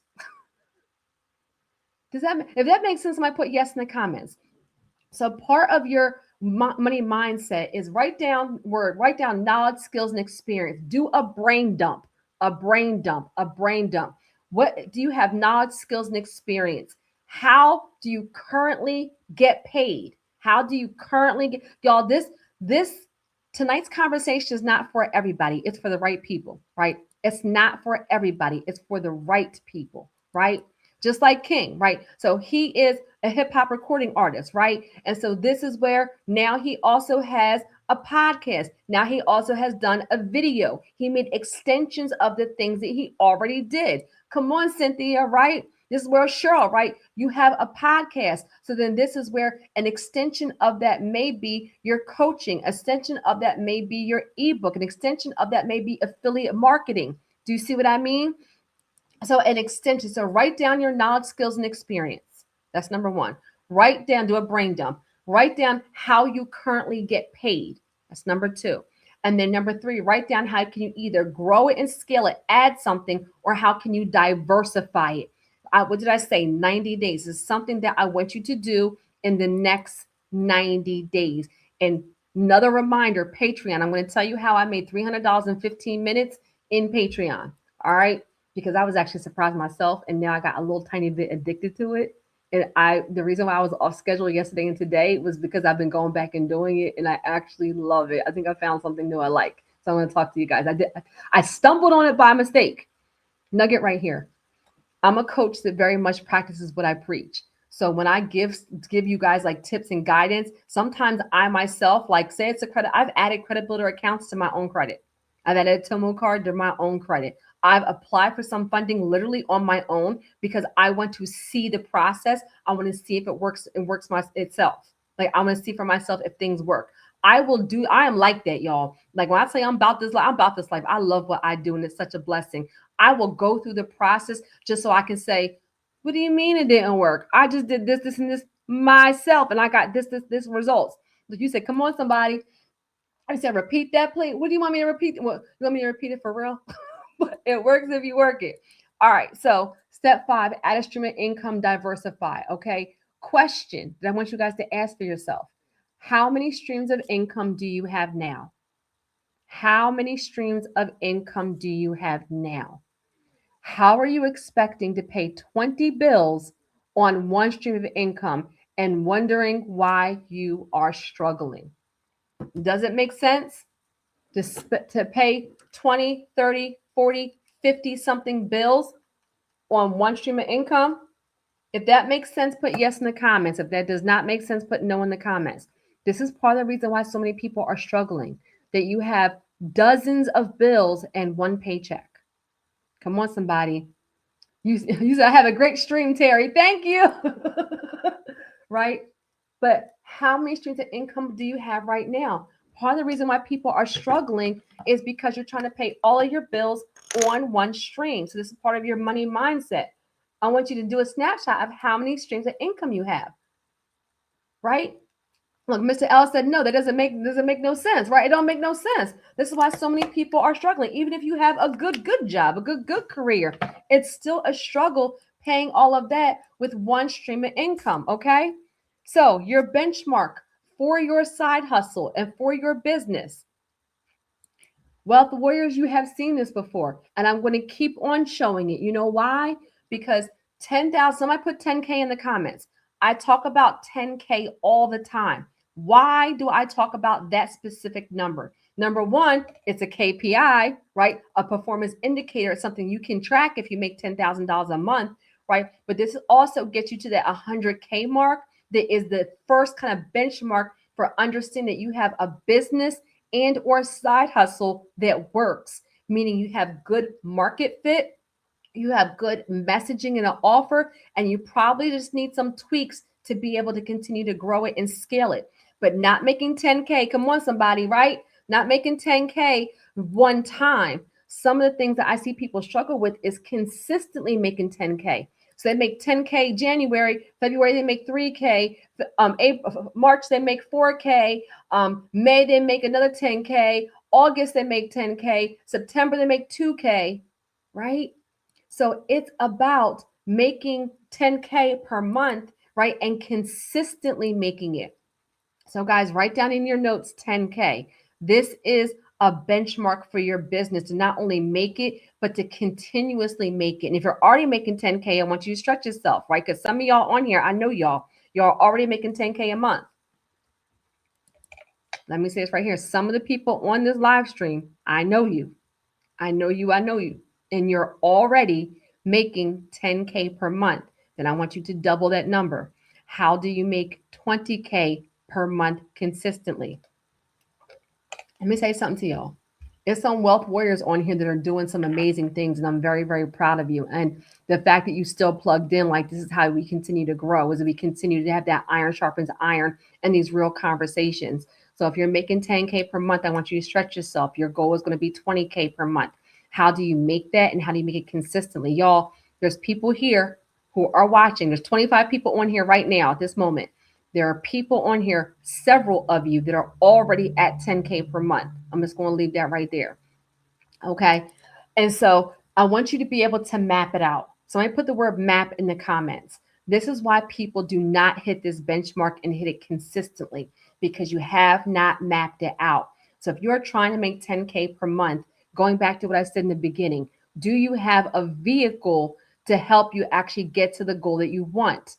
Geez, I meant to say this earlier.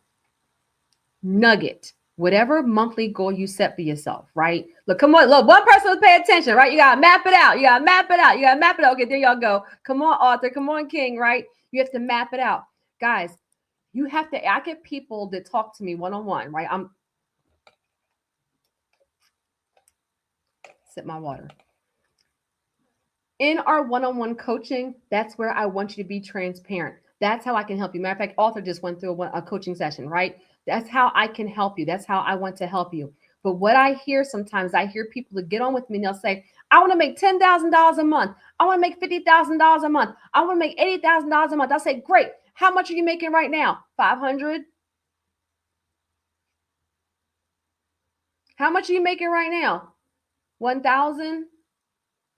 Do you have a product or service that could make $50,000 a month?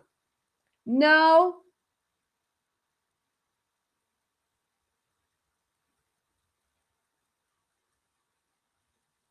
And then I have to keep on smiling and walk them through it.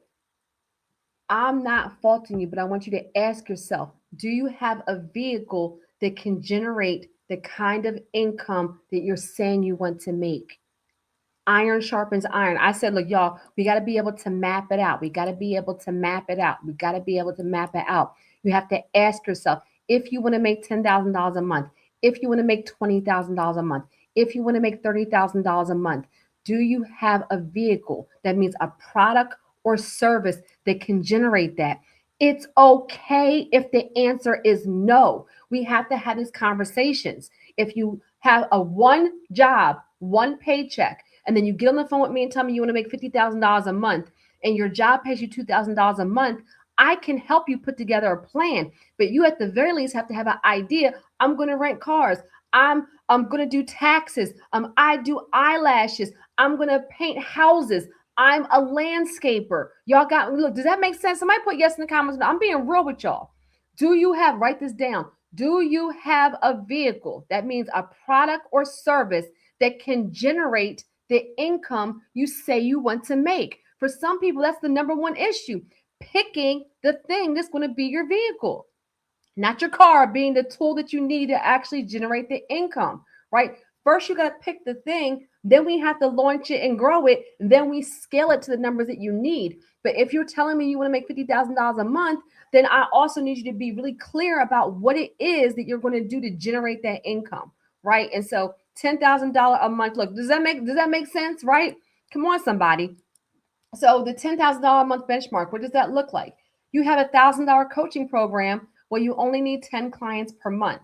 You have a $500 online course, you only need 20 enrollments per month. You have a $100 workshop or webinar or training. You need 100 people to register per month. Let's say you have a smaller product, right?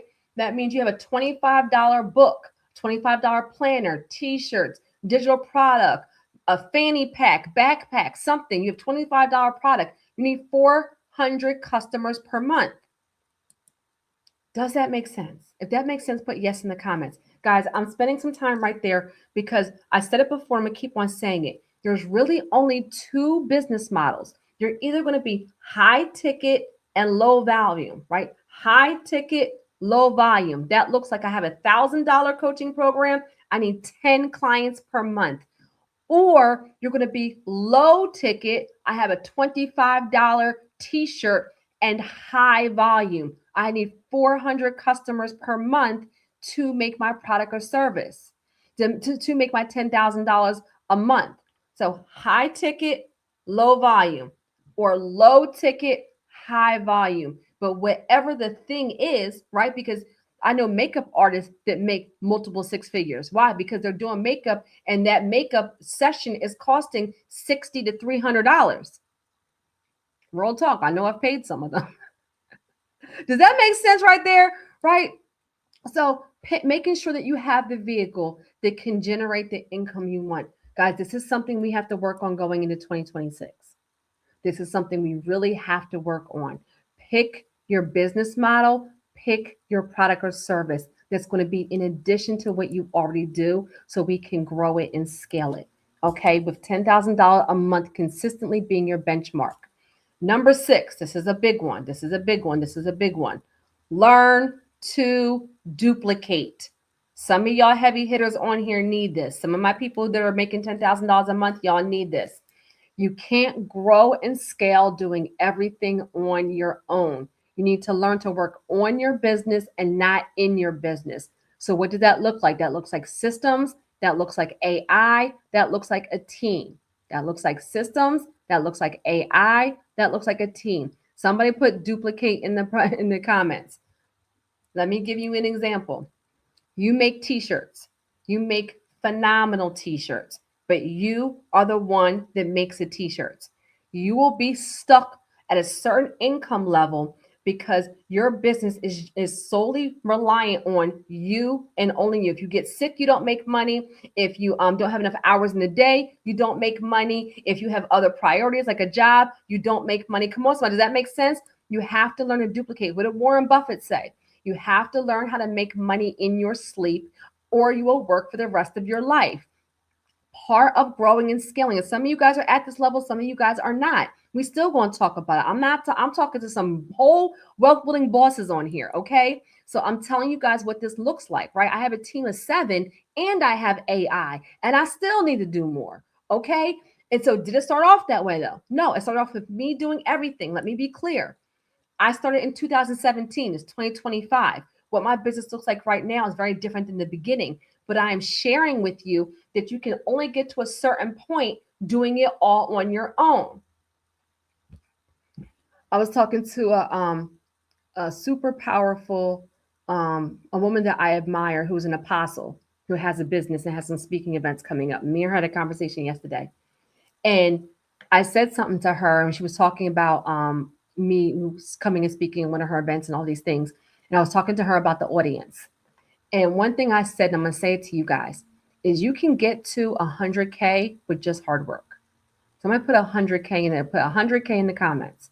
You can make 100K just by grind, pure blood, sweat, and tears, just hashing it out. You can get to 100K. You can. You do not scale to 250,000, 500,000, or seven figures by just grinding it out. At some point, you have to implement systems, AI, a team. You have to be able to duplicate your own efforts, or else you will stay at a certain point, right? Come on, you have to be able to duplicate. Let me give you an example. Like I said, you make t-shirts, you make the best t-shirts, but you are going to be stuck to your own. You're still trading time for dollars, time for dollars. So maybe you're making t-shirts and then you invest your credit into a machine that helps you make t-shirts a little bit faster. And then you're able to make more money because you're able to give higher volume, better quality. So now you have multiple machines. Well, now with the multiple machines, you hire people to work the multiple machines. So now you're duplicating even more. It's not even on your own power. And then you take it a step above and you start teaching other entrepreneurs how they launch their t-shirt business and grow their t-shirt business, because you went through the process. You went from you making t-shirts to buying a machine to help you make t-shirts, to buying multiple machines and having multiple people run those machines, to teaching other people how to do it, on how to start that kind of business and that business model. Y'all, look, come on, somebody, 100K. Does that make sense? Going into 2025, one of the success principles, one of the money mindset principles I want you to really, really focus on is duplication.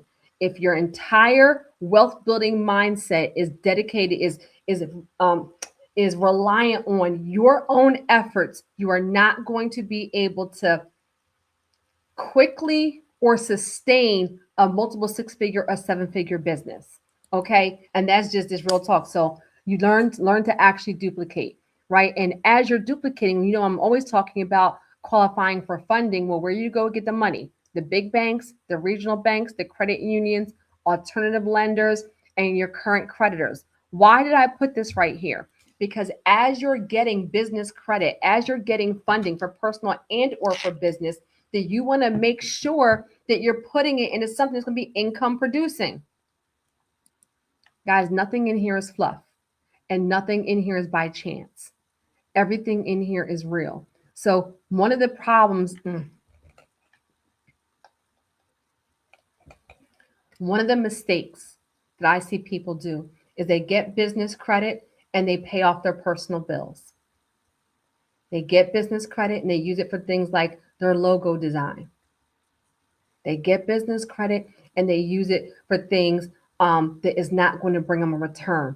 They don't focus on marketing, on sales, on coaching, on masterminds, on equipment, or on financing. That's why I put that right there. That's why I gave you the example with the t-shirts.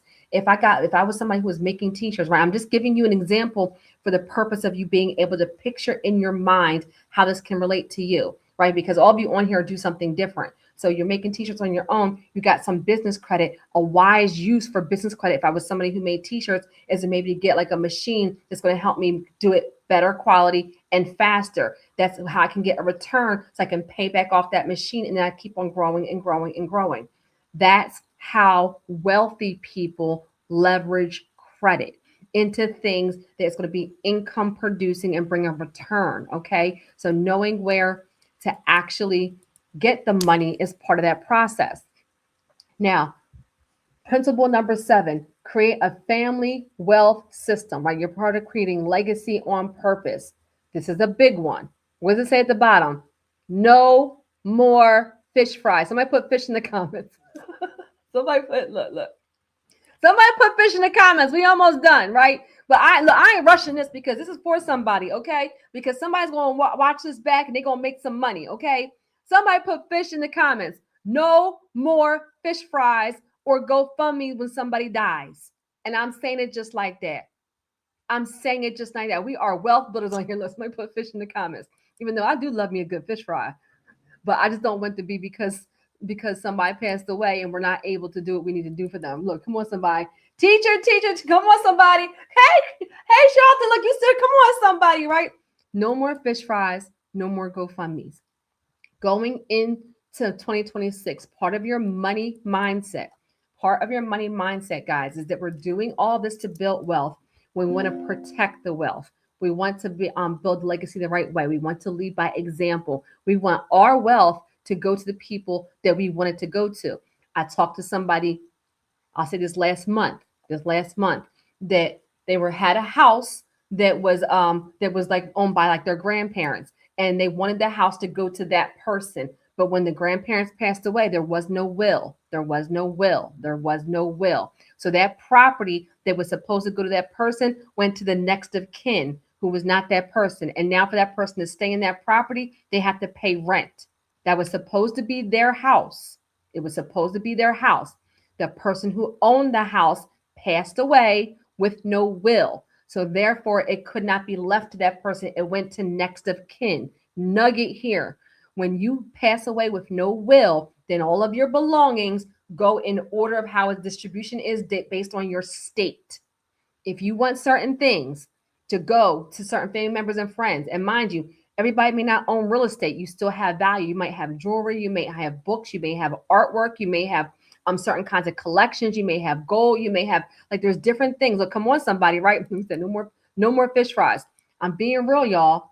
Right? You said, this has been excellent. Yay! Thank you so much. I appreciate it. Right? So I'm gonna put this back on the screen. Right? You said, dang, y'all, I have dozens, maybe hundreds of stories of people I've had to help after somebody has passed away or something has happened in their family. Somebody got sick, somebody lost a job, whatever, and certain parameters were not in place, and they lost it all, or it did not go to where it where it was supposed to go. Part of our money mindset: you're building wealth, protect the wealth. We're building wealth, protect the wealth. So part of this, I want you to do these action items, guys. Right? You're going to update your will. If you have a trust, if you need a trust, you're going to get your trust. Definitely your power of attorneys, definitely your beneficiary designations, your life insurance, your infinite banking. Organize when I'm going. Make a file of what to do, who to call. This is important, guys. Somebody put important in the comments, especially in certain minority communities, guys. This is critical. Something happens to you, to your sons and daughters, families, friends, nephews, nieces, godchildren. Do they know what to do? Do they know who to call? Do they know where your important documents are? We have to have these conversations. Right? Your beneficiary designation. You got your mom as your designation, and she passed away 3 years ago. Well, now something happens to you. Come on, somebody. This is very important info. Come on, somebody. Very important. Do they even know where all of your stuff is? Right? I want you guys to do all of these things. Part of your money mindset going into 2026. Update your will. Guys, I had my will and my mother passed away. Right? One of the reason why I started my business, Jesus, is when my mom passed away in 2017, the sense of urgency that I got to stop waiting on my dreams, to stop waiting on my goals, to go for it. Guys, my mom was 59 years old, 59 years young, I should say, and went to sleep and did not wake back up. That was February 2017. I remember it like it was yesterday because I was so unprepared. I was so shocked. I was so hurt, right? Because those of you that know me, I was in and out of foster care, right? I was a teen mom at the age of 17. And if you know anything about God, right, then you know that he tells us to forgive, right? You know that forgiveness is about us, freeing us, not other people.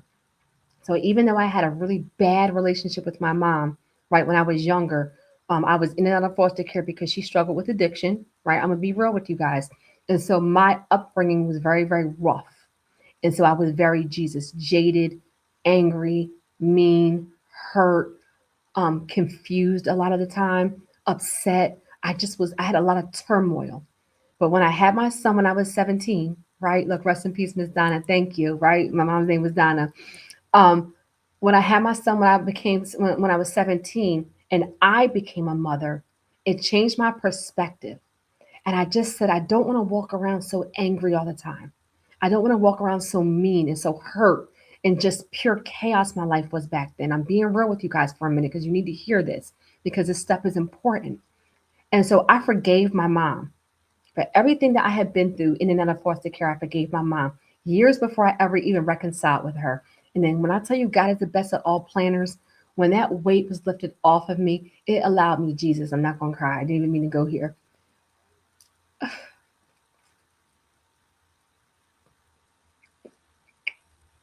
I did not mean to go here. It it allowed me to have a relationship with my mom as an adult. I'm so sorry, y'all. And so I remember that I built that relationship with her. Jesus. I didn't mean to go here, y'all. Let me get through this. So I built that relationship with her. And I remember, like, I forgave her and she cleaned her life up and she was phenomenal to my boys. And I just remember that we were building that relationship. And so when my mom passed away when she was 59, I remember being so angry with God. Like, why would you take her now? Like, all these years I didn't have her in my life. I'm just building a relationship with her. I'm just getting to know her. I'm just getting to love her. We're just getting to the point where things are good. And then you take her. And I remember being so angry. And I remember saying to myself, we're not promised tomorrow. Guys, Jesus. Look, thank y'all so much. Um, Jesus, Jesus, Jesus. I didn't mean to go here. My point to you is that when we say we're not promised tomorrow, I would not be where I am today had that hurt from her passing away not lit a fire underneath of me.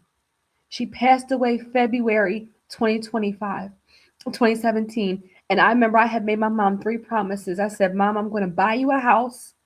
I said, I'm going to walk the stage as a sapphire in network marketing. And I said, I'm going to take you on a cruise for your 60th birthday. When my mom passed away, I had not bought her a house. I couldn't take her on the cruise because she wasn't, it was for her 60th birthday. She passed away when she was 59. And I still had the opportunity to grow my organo business, and I did that. Her passing away before I could keep my promises, guys, it hit me to my core. I'm sharing this with you for a reason. I'm sharing this with you for a reason. I'm sharing this with you for a reason. Her passing away in February, I said to myself, I will no longer wait. I will take the risk. I will bet on myself. We're not promised tomorrow. We're not promised tomorrow. It's not a cliche. I said, I do not want to be the person that I could never have realized what my life could have been because I waited and played it safe. Guys, when my mom passed away, July would have been her 60th birthday. July is when I launched this business. I would not be on this live stream. I would not be tied to you. I wouldn't have had my melt built for the ministry. When she passed away, I said, I need to move with a sense of urgency. Guys, put urgency in the comments. Jesus, we almost done, y'all. Put urgency in the comments. Urgency, urgency, urgency.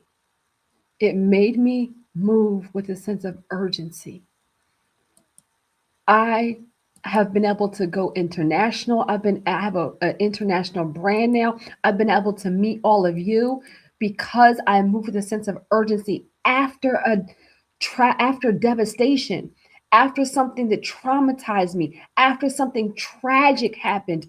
Don't let it be something tragic that happens that makes you get the nerve, makes you get the gall, makes you get the willpower, makes you get the faith to do something that you know you're supposed to do. That you know you're supposed to do. When she passed away, it made me move with a sense of urgency. I said, I'm quitting my job. I'm starting my business. What do I got to lose? I'm about to work this thing like my life depends on it. And my life did depend on it. And look at where it has grown now. Urgency. So my point with doing all of that is even my mom passing away with no will,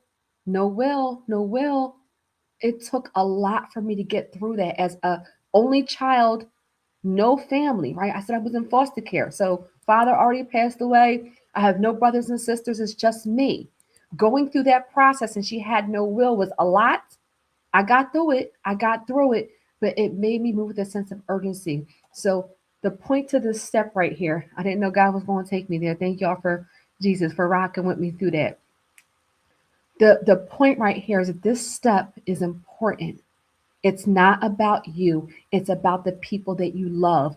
Do not let them fight over things. Do not let them fight over properties. Do not let them, in their time of grief, have to think about how to handle your affairs. I don't care if you have to use ChatGPT and make a makeshift will until you can afford a lawyer to get one. You do these things for the people that you love, and then you build your wealth with a sense of urgency so that they can live a life that you want them to live the life that they desire and they deserve. Amen. And so you're doing all these things, power of attorney, your designation, your beneficiary designations, your infinite banking, you're organizing your when I'm done file, you're getting all of these things done because we're not having a GoFundMe, we're not having a fish fry when somebody passes away. We're going to do things, Jesus. We're going to do things in order and with excellence. Somebody put excellence in the comments. We're going to do things with order and in excellence. Okay. Now I have a will. I have infinite banking. I have documentations that tell my boys exactly what emergency numbers to contact, where I want to be, buried. Well, I want to be cremated, so that's a whole other thing. But who I want to handle all my things, who to contact for my life insurance policies. It's important. I'm a single mother of 3. So if something happens to me, I need to make sure they're not going to have a bunch of people to help them, right? So we're doing everything as part of our Money Mindset 2026. We're doing everything in excellence and in order and decency for the people that we love. Amen. All right. And as you're building the wealth, you're asking yourself, who could you bless if you were living in abundance? It's not all about you. It's about the generations before us and the generations behind us. Now, for step number 8, right? Your cash flow creates options and options create a return. So be intentional about what you invest in, right? Your ROI, and price the risk, then decide. Somebody put cash flow in the comments. Cash flow. We go look back in the teaching mode, right? Cash flow. You want to, as you're going into 2026, I want you to identify your income producing activity and understand that your credit and your cash flow is about giving you opportunities and options, right? Cash flow is king, right? Cash flow in addition, and your business is helping you generate the cash flow, right? But I want you to also assess the risk. When I launched my business, I launched first with a service-based business. Why? Because of low overhead. So I could keep most of my profits, right? So as you're even investing in coaching, Wealth on Water, Mastermind, Patreon, whatever it is you're investing in, you're also assessing the risk. But because we're talking about urgency too, we're not sitting on things for months and months and years. Make a decision to invest, go ahead and invest, and then work that investment, right? Make sure you get an ROI. So success principle number 8 is cash flow creates options and options create returns. Be intentional about what you invest in. And I'm even going to say this right here. Make sure you invest. Come on, somebody. Like, I didn't get here. I have a vocal coach that was $15,000. I have a groups coaching session that was $20,000. Real talk. I have the receipts, and those people know that I invested in them. And we know their services and their price. I would not have gotten here without investing. You cannot be somebody that says, I'm going to build wealth, and you're first generation wealth builder, first generation entrepreneur, first generation real estate investor, first generation homeowner, and you don't understand the principle of sowing and reaping. So I want you, as part of your wealth building, to be intentional about what are you investing in. I'm investing in a mastermind, even if it's not mine, guys. A mastermind, coaching, training, a course. But make sure that you're investing in something that is going to grow your bottom line and you're doing the work, because the best course on earth is not going to help you if you don't go through it and actually execute. Okay. So be intentional. Number 9, this is a big one. Oh my God. Somebody put 1 in the comments. Before I walk through this, somebody put 1 in the comments. Somebody, look, I gave myself a whole headache, y'all. Why y'all make me cry on this live stream? I can't get through one live stream. Everybody woosah. This is 400. Somebody put 1 in the comments, right? 1. I want you to pick one thing and master it. Let me explain. A good example is my real estate investors. You're a real estate investor and you want to do Section 8 housing. And Monday you're doing Section 8, and Tuesday you're doing off-campus housing, and Wednesday you're doing flips, and Thursday you're doing hey y'all, hey Miss Ferguson, hey love, you're doing mobile homes, you're doing short-term rentals, you're doing Airbnb, you're doing tax evasion, you're doing sheriff sales.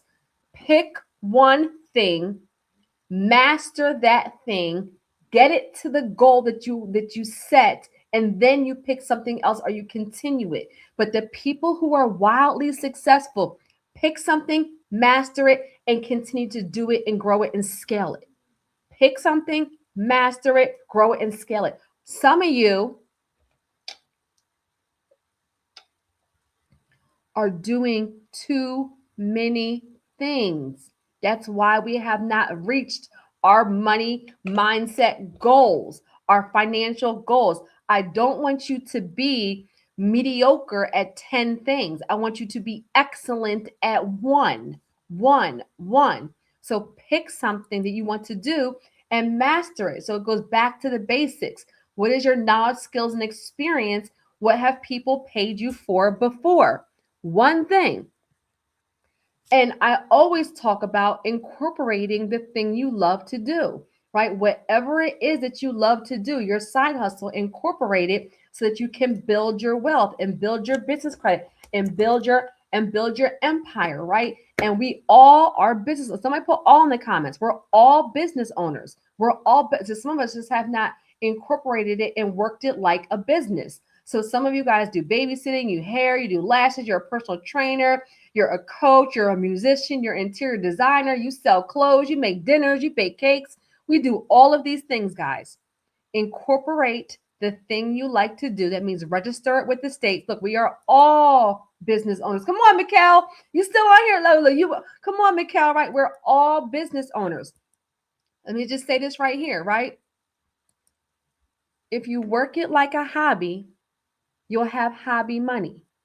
If you work it like a business, you will have business money. We are all business owners. I have not met one person ever who just does one thing. You are an executive assistant and you also do pet sitting. You are a chef and you also cut hair in your basement. You are a musician and you also have a cleaning business. I have never met one person that only does one thing all day long, every single day. Everybody has multiple things that you either like, you have the knowledge, skills, or experience, or is your gift, guys. So whatever your career is, keep that thing, but incorporate the thing you love and make your side hustle or make your brand around something that you love to do. And why? Because it's scripture. Each of you should use whatever gift you have received to serve others as faithful stewards of God's grace in its various form. Use your gift to serve. Use your gift to serve. Use your gift to serve. And success principle number 10. It works if you work it. What does James 2:17 say? In the same way, faith by itself, if not accompanied by action, is dead. Faith without works is dead. It works if you work it. It works. Somebody put work in the comments. It works if you work it. When I have people come to me, I'll go back to real estate as an example, guys. I'm giving examples just to give you guys context so you can picture what I'm saying and relate it to you, right? It works if you were to put work in the comments. Meaning, I have people come to me and they say, I want to be a real estate investor. What kind of investor should I be? Guys, I know people that wholesale and are successful. People that do, you said millionaire. Come on, somebody, right? It works if you, I know people that do Section 8 that make money. I know people that do off-campus housing that make money. I know people that do forced appreciation that make money. I know people that do flips that make money. I know people that do Airbnb that make money. Tax evasion, sheriff sales. There's so many things. They all work. What doesn't work is you trying to do 3 or 4 or 5 of them, because with everything you do, there's different nuances, there's different best practices. So the success principle number 10 is it works if you work it. You have to work whatever the thing is. Look, come on, somebody, right? Come on, look, come on, somebody. This is for somebody today. We need to have more conversations like this. Money Mindset 2026. Stop getting the course and just watching it and you don't do the work. You do a business coaching session, you don't do the action items, you don't get the result. You go to the mastermind, you don't do the follow-up, you don't have an ROI. Guess what? The thing worked. You ain't work. You're like, Terry, you was just crying. Now you're yelling at us. Yup. I was just crying. Now, am I going through, am I perimenopausal, y'all? I just had crocodile tears. Thank God I had waterproof mascara on, and now I'm yelling at y'all. Yup. Y'all, I'll be 47 in January. Am I perimenopausal? That is not funny. What was I saying just now? Can we have some fun while we build? Cheryl, am I perimenopausal? Is that what it's called? You said that was good. Look, it works if you work it. Right? It works if you work it, right? So you have to commit to doing the actual, you have to yes, be real. Look, you said what? We need this. Look, yell at us. It works if you work it. I ain't gonna cuss. Don't make me cuss. What we didn't do, we didn't do. So guys, I'm big on that. Faith without works is dead, right? If you have all the faith, but you don't do the work, you're not going to have the result. If you do a bunch of work, but you don't have faith in it, meaning as soon as something goes wrong, you quit and you keep on changing what you're doing all the time, you don't have faith, Jesus, that God is going to bless that seed. Guys, you're sowing and reaping season. That's different, right? You plant the seed, you water the seed, then you have the harvest. Let me say it again. Don't miss it. You plant the seed, you water the seed, then you have the harvest. Some people want the harvest before they plant. They want the harvest before they water it. You have to understand your seasons. In the beginning of my business, I was marketing, I was sales, I was doing the work, I was doing the follow-up, I was doing everything. Now I have AI and a team to help me, but it took a season of me sowing and sowing and investing and sowing and investing and sowing. And had I not had the faith, Jesus, that I saw in my mind, this wealth building ministry, an international wealth building ministry since the age of 9, I saw this in my brain. I had no idea what it was. I would not have kept on going. I had the faith when I was broke. I had the faith when I had no money. I had the faith when people didn't pay me. I had the faith when I had identity theft. I had faith when people stole from me. I had faith when people shut doors on me. I had the faith in my mind when the things were dark that it was going to come to fruition because I believed what I saw. So doing the work was one thing, but having the faith when it didn't look like what I thought it should look like is what got me here. Faith without works is dead. You have to have them both. Like, I ain't mean to yell at y'all like that, but that's real. Come on, somebody. You have to have them both. The faith and the work, they have to go together. Come on, somebody. What did I say? God, I want $1 million. God, I want $1 million. He's not about to mail you a check for $1 million, but he will give you $1 million gift, $1 million opportunity, $1 million connection, $1 million idea, $1 million plan. And he's saying, son, he's saying, daughter, I put this in your belly. I gave you the skills. I gave you the gift. I need you to use the gift I gave you to get to the goal that you set out, to build the wealth, to leave the legacy, to build the empire, to break that generational curse. But I gave you the gift, and some of y'all aren't even using your gift. Jesus. Success principle number 10. It works if you work it. Faith without works is dead. Don't pray for change and you didn't do the work. And if you haven't been doing the work, Why are we here today? You're going to start from today and do better. You're going to start. Look, you said, phew, use your gift. Use your gift. It's scripture. Your gift will make room for you. My gift is talking. Apparently, it's crying too, right? Come on, somebody. My gift is, who even knew that that was a gift in school? She's good. She's polite, but she talks too much. Third grade, she talks too much. Fourth grade, she talks too much. Fifth grade, she talks too much. Every single report card, every single teacher, parent teacher conference, she talks too much. She talks too much. She talks too much. Now look at me. I want to say this to my teachers. Now look at me now. Now they like it when I talk. Amen. It works if you work it, right? So we're going back to understanding who we're doing this for and why we're doing it. You look, come on, Cheryl, right? Look, Mikhail said, look, Cheryl, use your gift, right? We're going back to leading by example, leaving a legacy. Who are we building wealth for, right? Who are we building wealth for? Who is depending on your transformation and understanding that credit is not the goal. Credit is a vehicle to help us get the goal. Credit will help us buy the house. Credit will help us start the business. Credit will help us change our zip code, change our zip code, change our zip code, provide a better life for our family, right? And so as you're going into 2026, set some smart goals. Do it for real, guys. Do it for real. All the people that have been tied to me forever, I don't even have my thing over here. I write down my goals I have 50 goals. I set 50 goals every year, right? And I have goals that are in with my business, with personal, with relationships, with my boys, with my family, with my spirituality, with my health. So I actually put them in buckets, right? And I have 50 all together. And I write down my goals every single day. I do have my, let me see, hold on. I can get over here. I buy 10 packs, 12 packs of steno pads. Just so see all these notes and stuff? I buy 12 packs of steno pads. And every single day I write my goals and my to-do list. Every single day. These are used ones, right? I have a whole bunch over here. Practicing what you preach. You have to keep it in the forefront. I'm telling you about your money mindset. You said 50 goals for a year. Yep. 50 goals for a year. Yep. 50 goals for a year. Yep.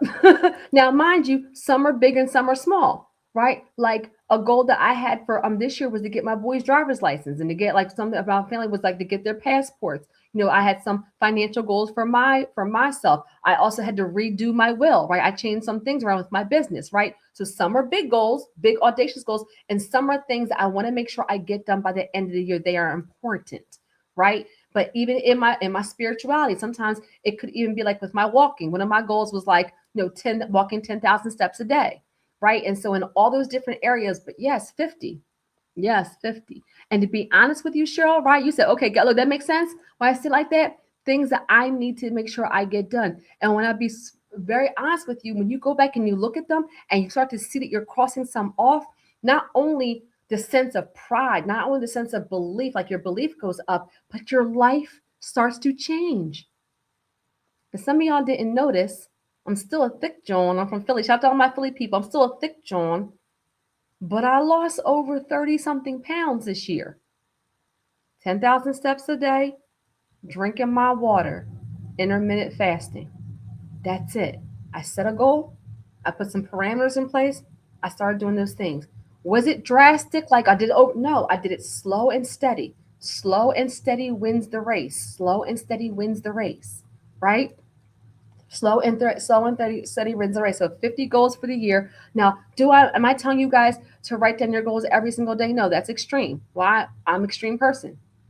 I do everything 1,000%.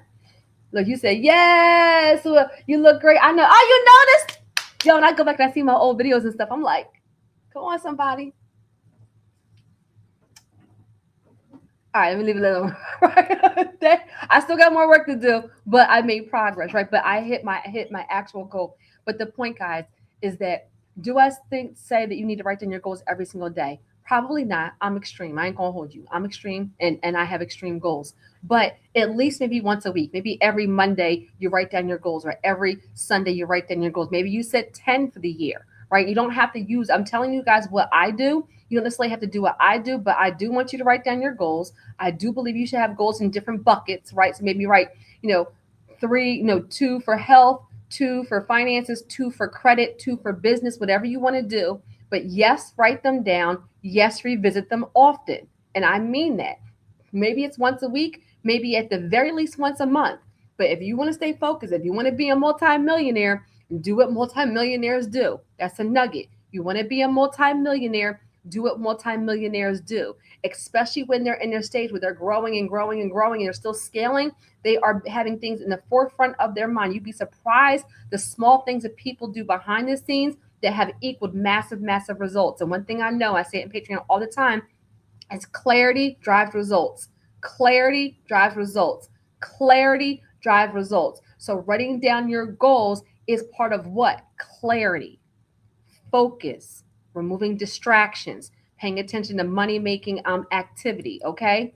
So you're setting your SMART goal and you're remembering who you're doing it for and why you're doing it.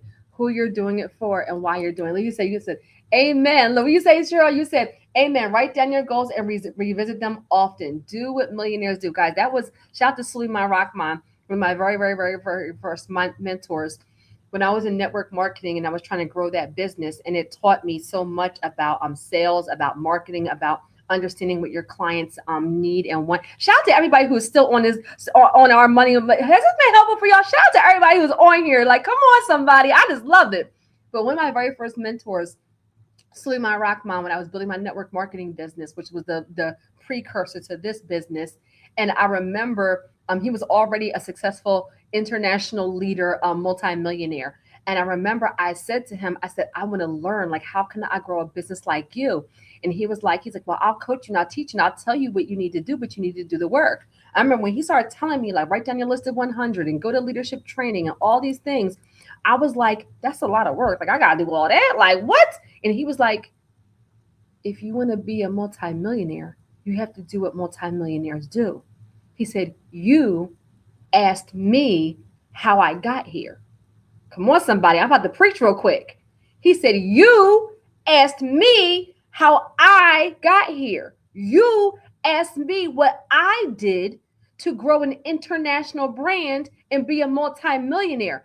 I'm telling you the steps that I took to get me here. And then now you're telling me you don't want to do those steps. He said, that's fine. You don't have to do those steps because you don't want this result.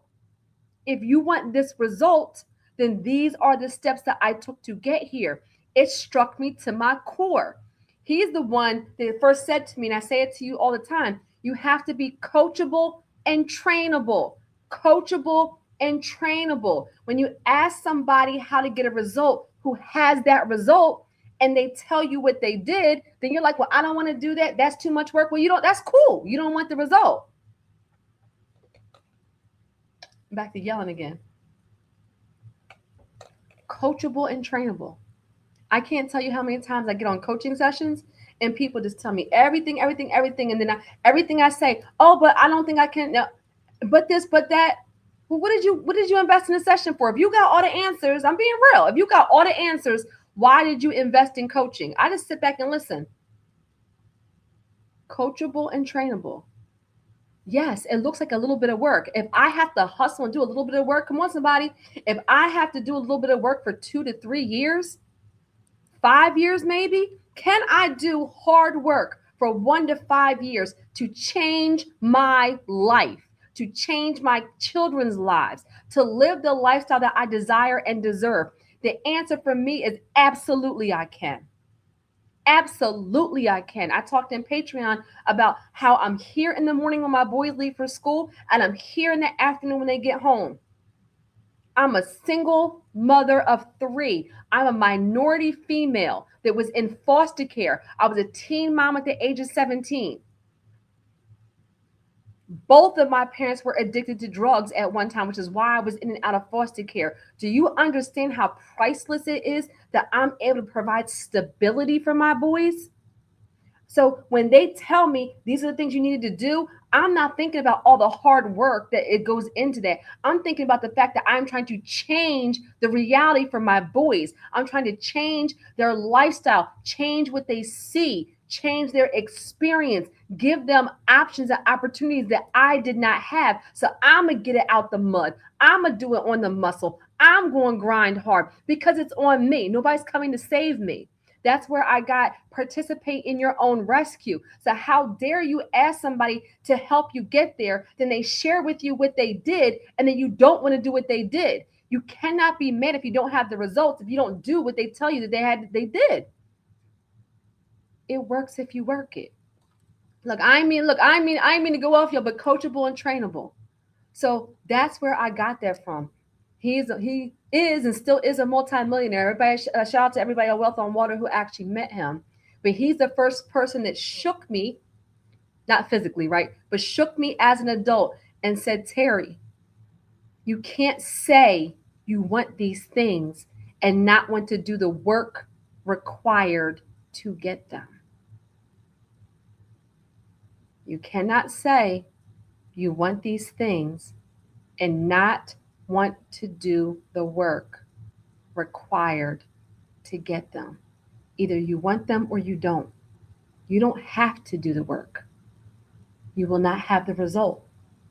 So don't tell me in one breath you want to be a multimillionaire, that you want to break this generational curse, that you want to change your lifestyle, you want to change your zip code, you want to send your kids to school with no student loan debt, you want to buy more houses. Don't tell me you want these things. Don't tell me you want to retire yourself from corporate America, but then you're also telling me that's too many phone calls, too many meetings, too much work,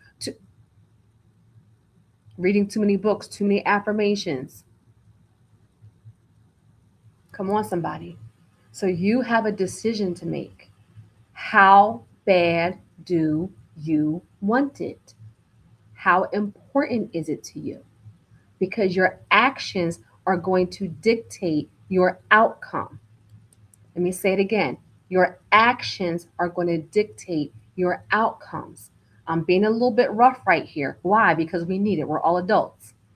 We need it. And to be honest with you, if you're the person, Jesus, in your family that is going to break that generational curse, this anointing, this calling, this walk comes with a lot of warfare, a lot of opposition, a lot of no's, a lot of disappointment, a lot of dark days. That's why your why. You know about your why has to make you cry. Your why has to make you cry because you're going to go through some of those valleys on the way to your promised land, on your way to your success, on your way to your abundance, Jesus, on the way to your overflow. Being able to be here when my boys walk in the door every single day, that is a priceless outcome that I never anticipated when I started my brand. I never anticipated. I said, Lord Jesus, because I moved around so much, because the beginning part of my life was so unstable, I said, I want to provide stability. There wasn't Instagram. Well, when I very first started, when I got the first house, there wasn't Instagram, there wasn't YouTube, there wasn't even social media back then. I wanted to provide stability for my boys, right? And so when I'm sharing all of this, I'm sharing with you the fact that it was a lot of work in the beginning. And I'm okay with it. Be realistic about I'm going to have to put in some work to get the outcome that I've never had before, right? An outcome that I really, really desire. Who are you building wealth for? For me, my three boys, Tez, Devin, and Blake, right? They've been my why from the very, very, very, very beginning. And Tez is older now, has his own place. Devin and Blake are 17 and 18. And every morning when they leave, I'm here. And every day when they walk in the door, I'm here.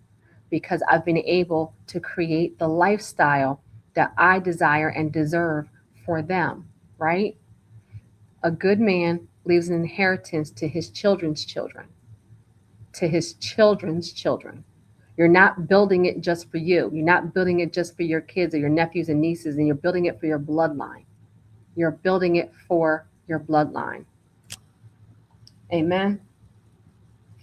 And so, guys, that was a lot. I hope that was helpful. Did you learn something? Was this helpful? If this was helpful for you, put yes in the comments, guys. We went through a lot. Y'all had me laughing. I was laughing. I was crying. I was yelling at y'all. I was preaching. Was this helpful, guys? Money Mindset 2026. 10 success principles to help you go into the new year. 10 success principles to help you have different results. 10 success principles to help you live in abundance, to help you have clarity, to help you have different results, to help you have outcomes. Look, you said so helpful. Thank you, right? And guys, it was a lot. Watch it back, write those 10 steps down. There wasn't a bunch of fluff in here. I gave you the principles and I gave you the examples and I talked you through some of the principles so you would understand. Yes, it was very helpful and I have some great tools. Yay! Look, come on, somebody. Guys, I'm just going to end by saying this. That faith without works principle is something a lot of us need to get back into our spirit. Time to turn off the TV, time to turn off the Netflix, time to say no to some things and really get down and do the work. Can you sacrifice in a season? I didn't say you had to do it forever, but if you're looking around and you don't have, oh, you're so welcome, love. If you're looking around and you don't have the results you desire, then it's time to do something different. So it's not just the faith, you've got to put the work with it because there's somebody depending on us. Amen. All right, y'all. So thank you so much for hanging in there. I will repost this Patreon, Wealth Warriors. We have our master's workshop tomorrow. I'm going to share what I did to make $300 in 15 minutes. Okay. And our one-on-one coaching sessions are 50% off. Click the link, invest in you for your new year, for your holiday gift. And I'll be happy to work with you one-on-one to help you put together a plan. Look, come on, somebody. And just go back to, I really want to end on urgency.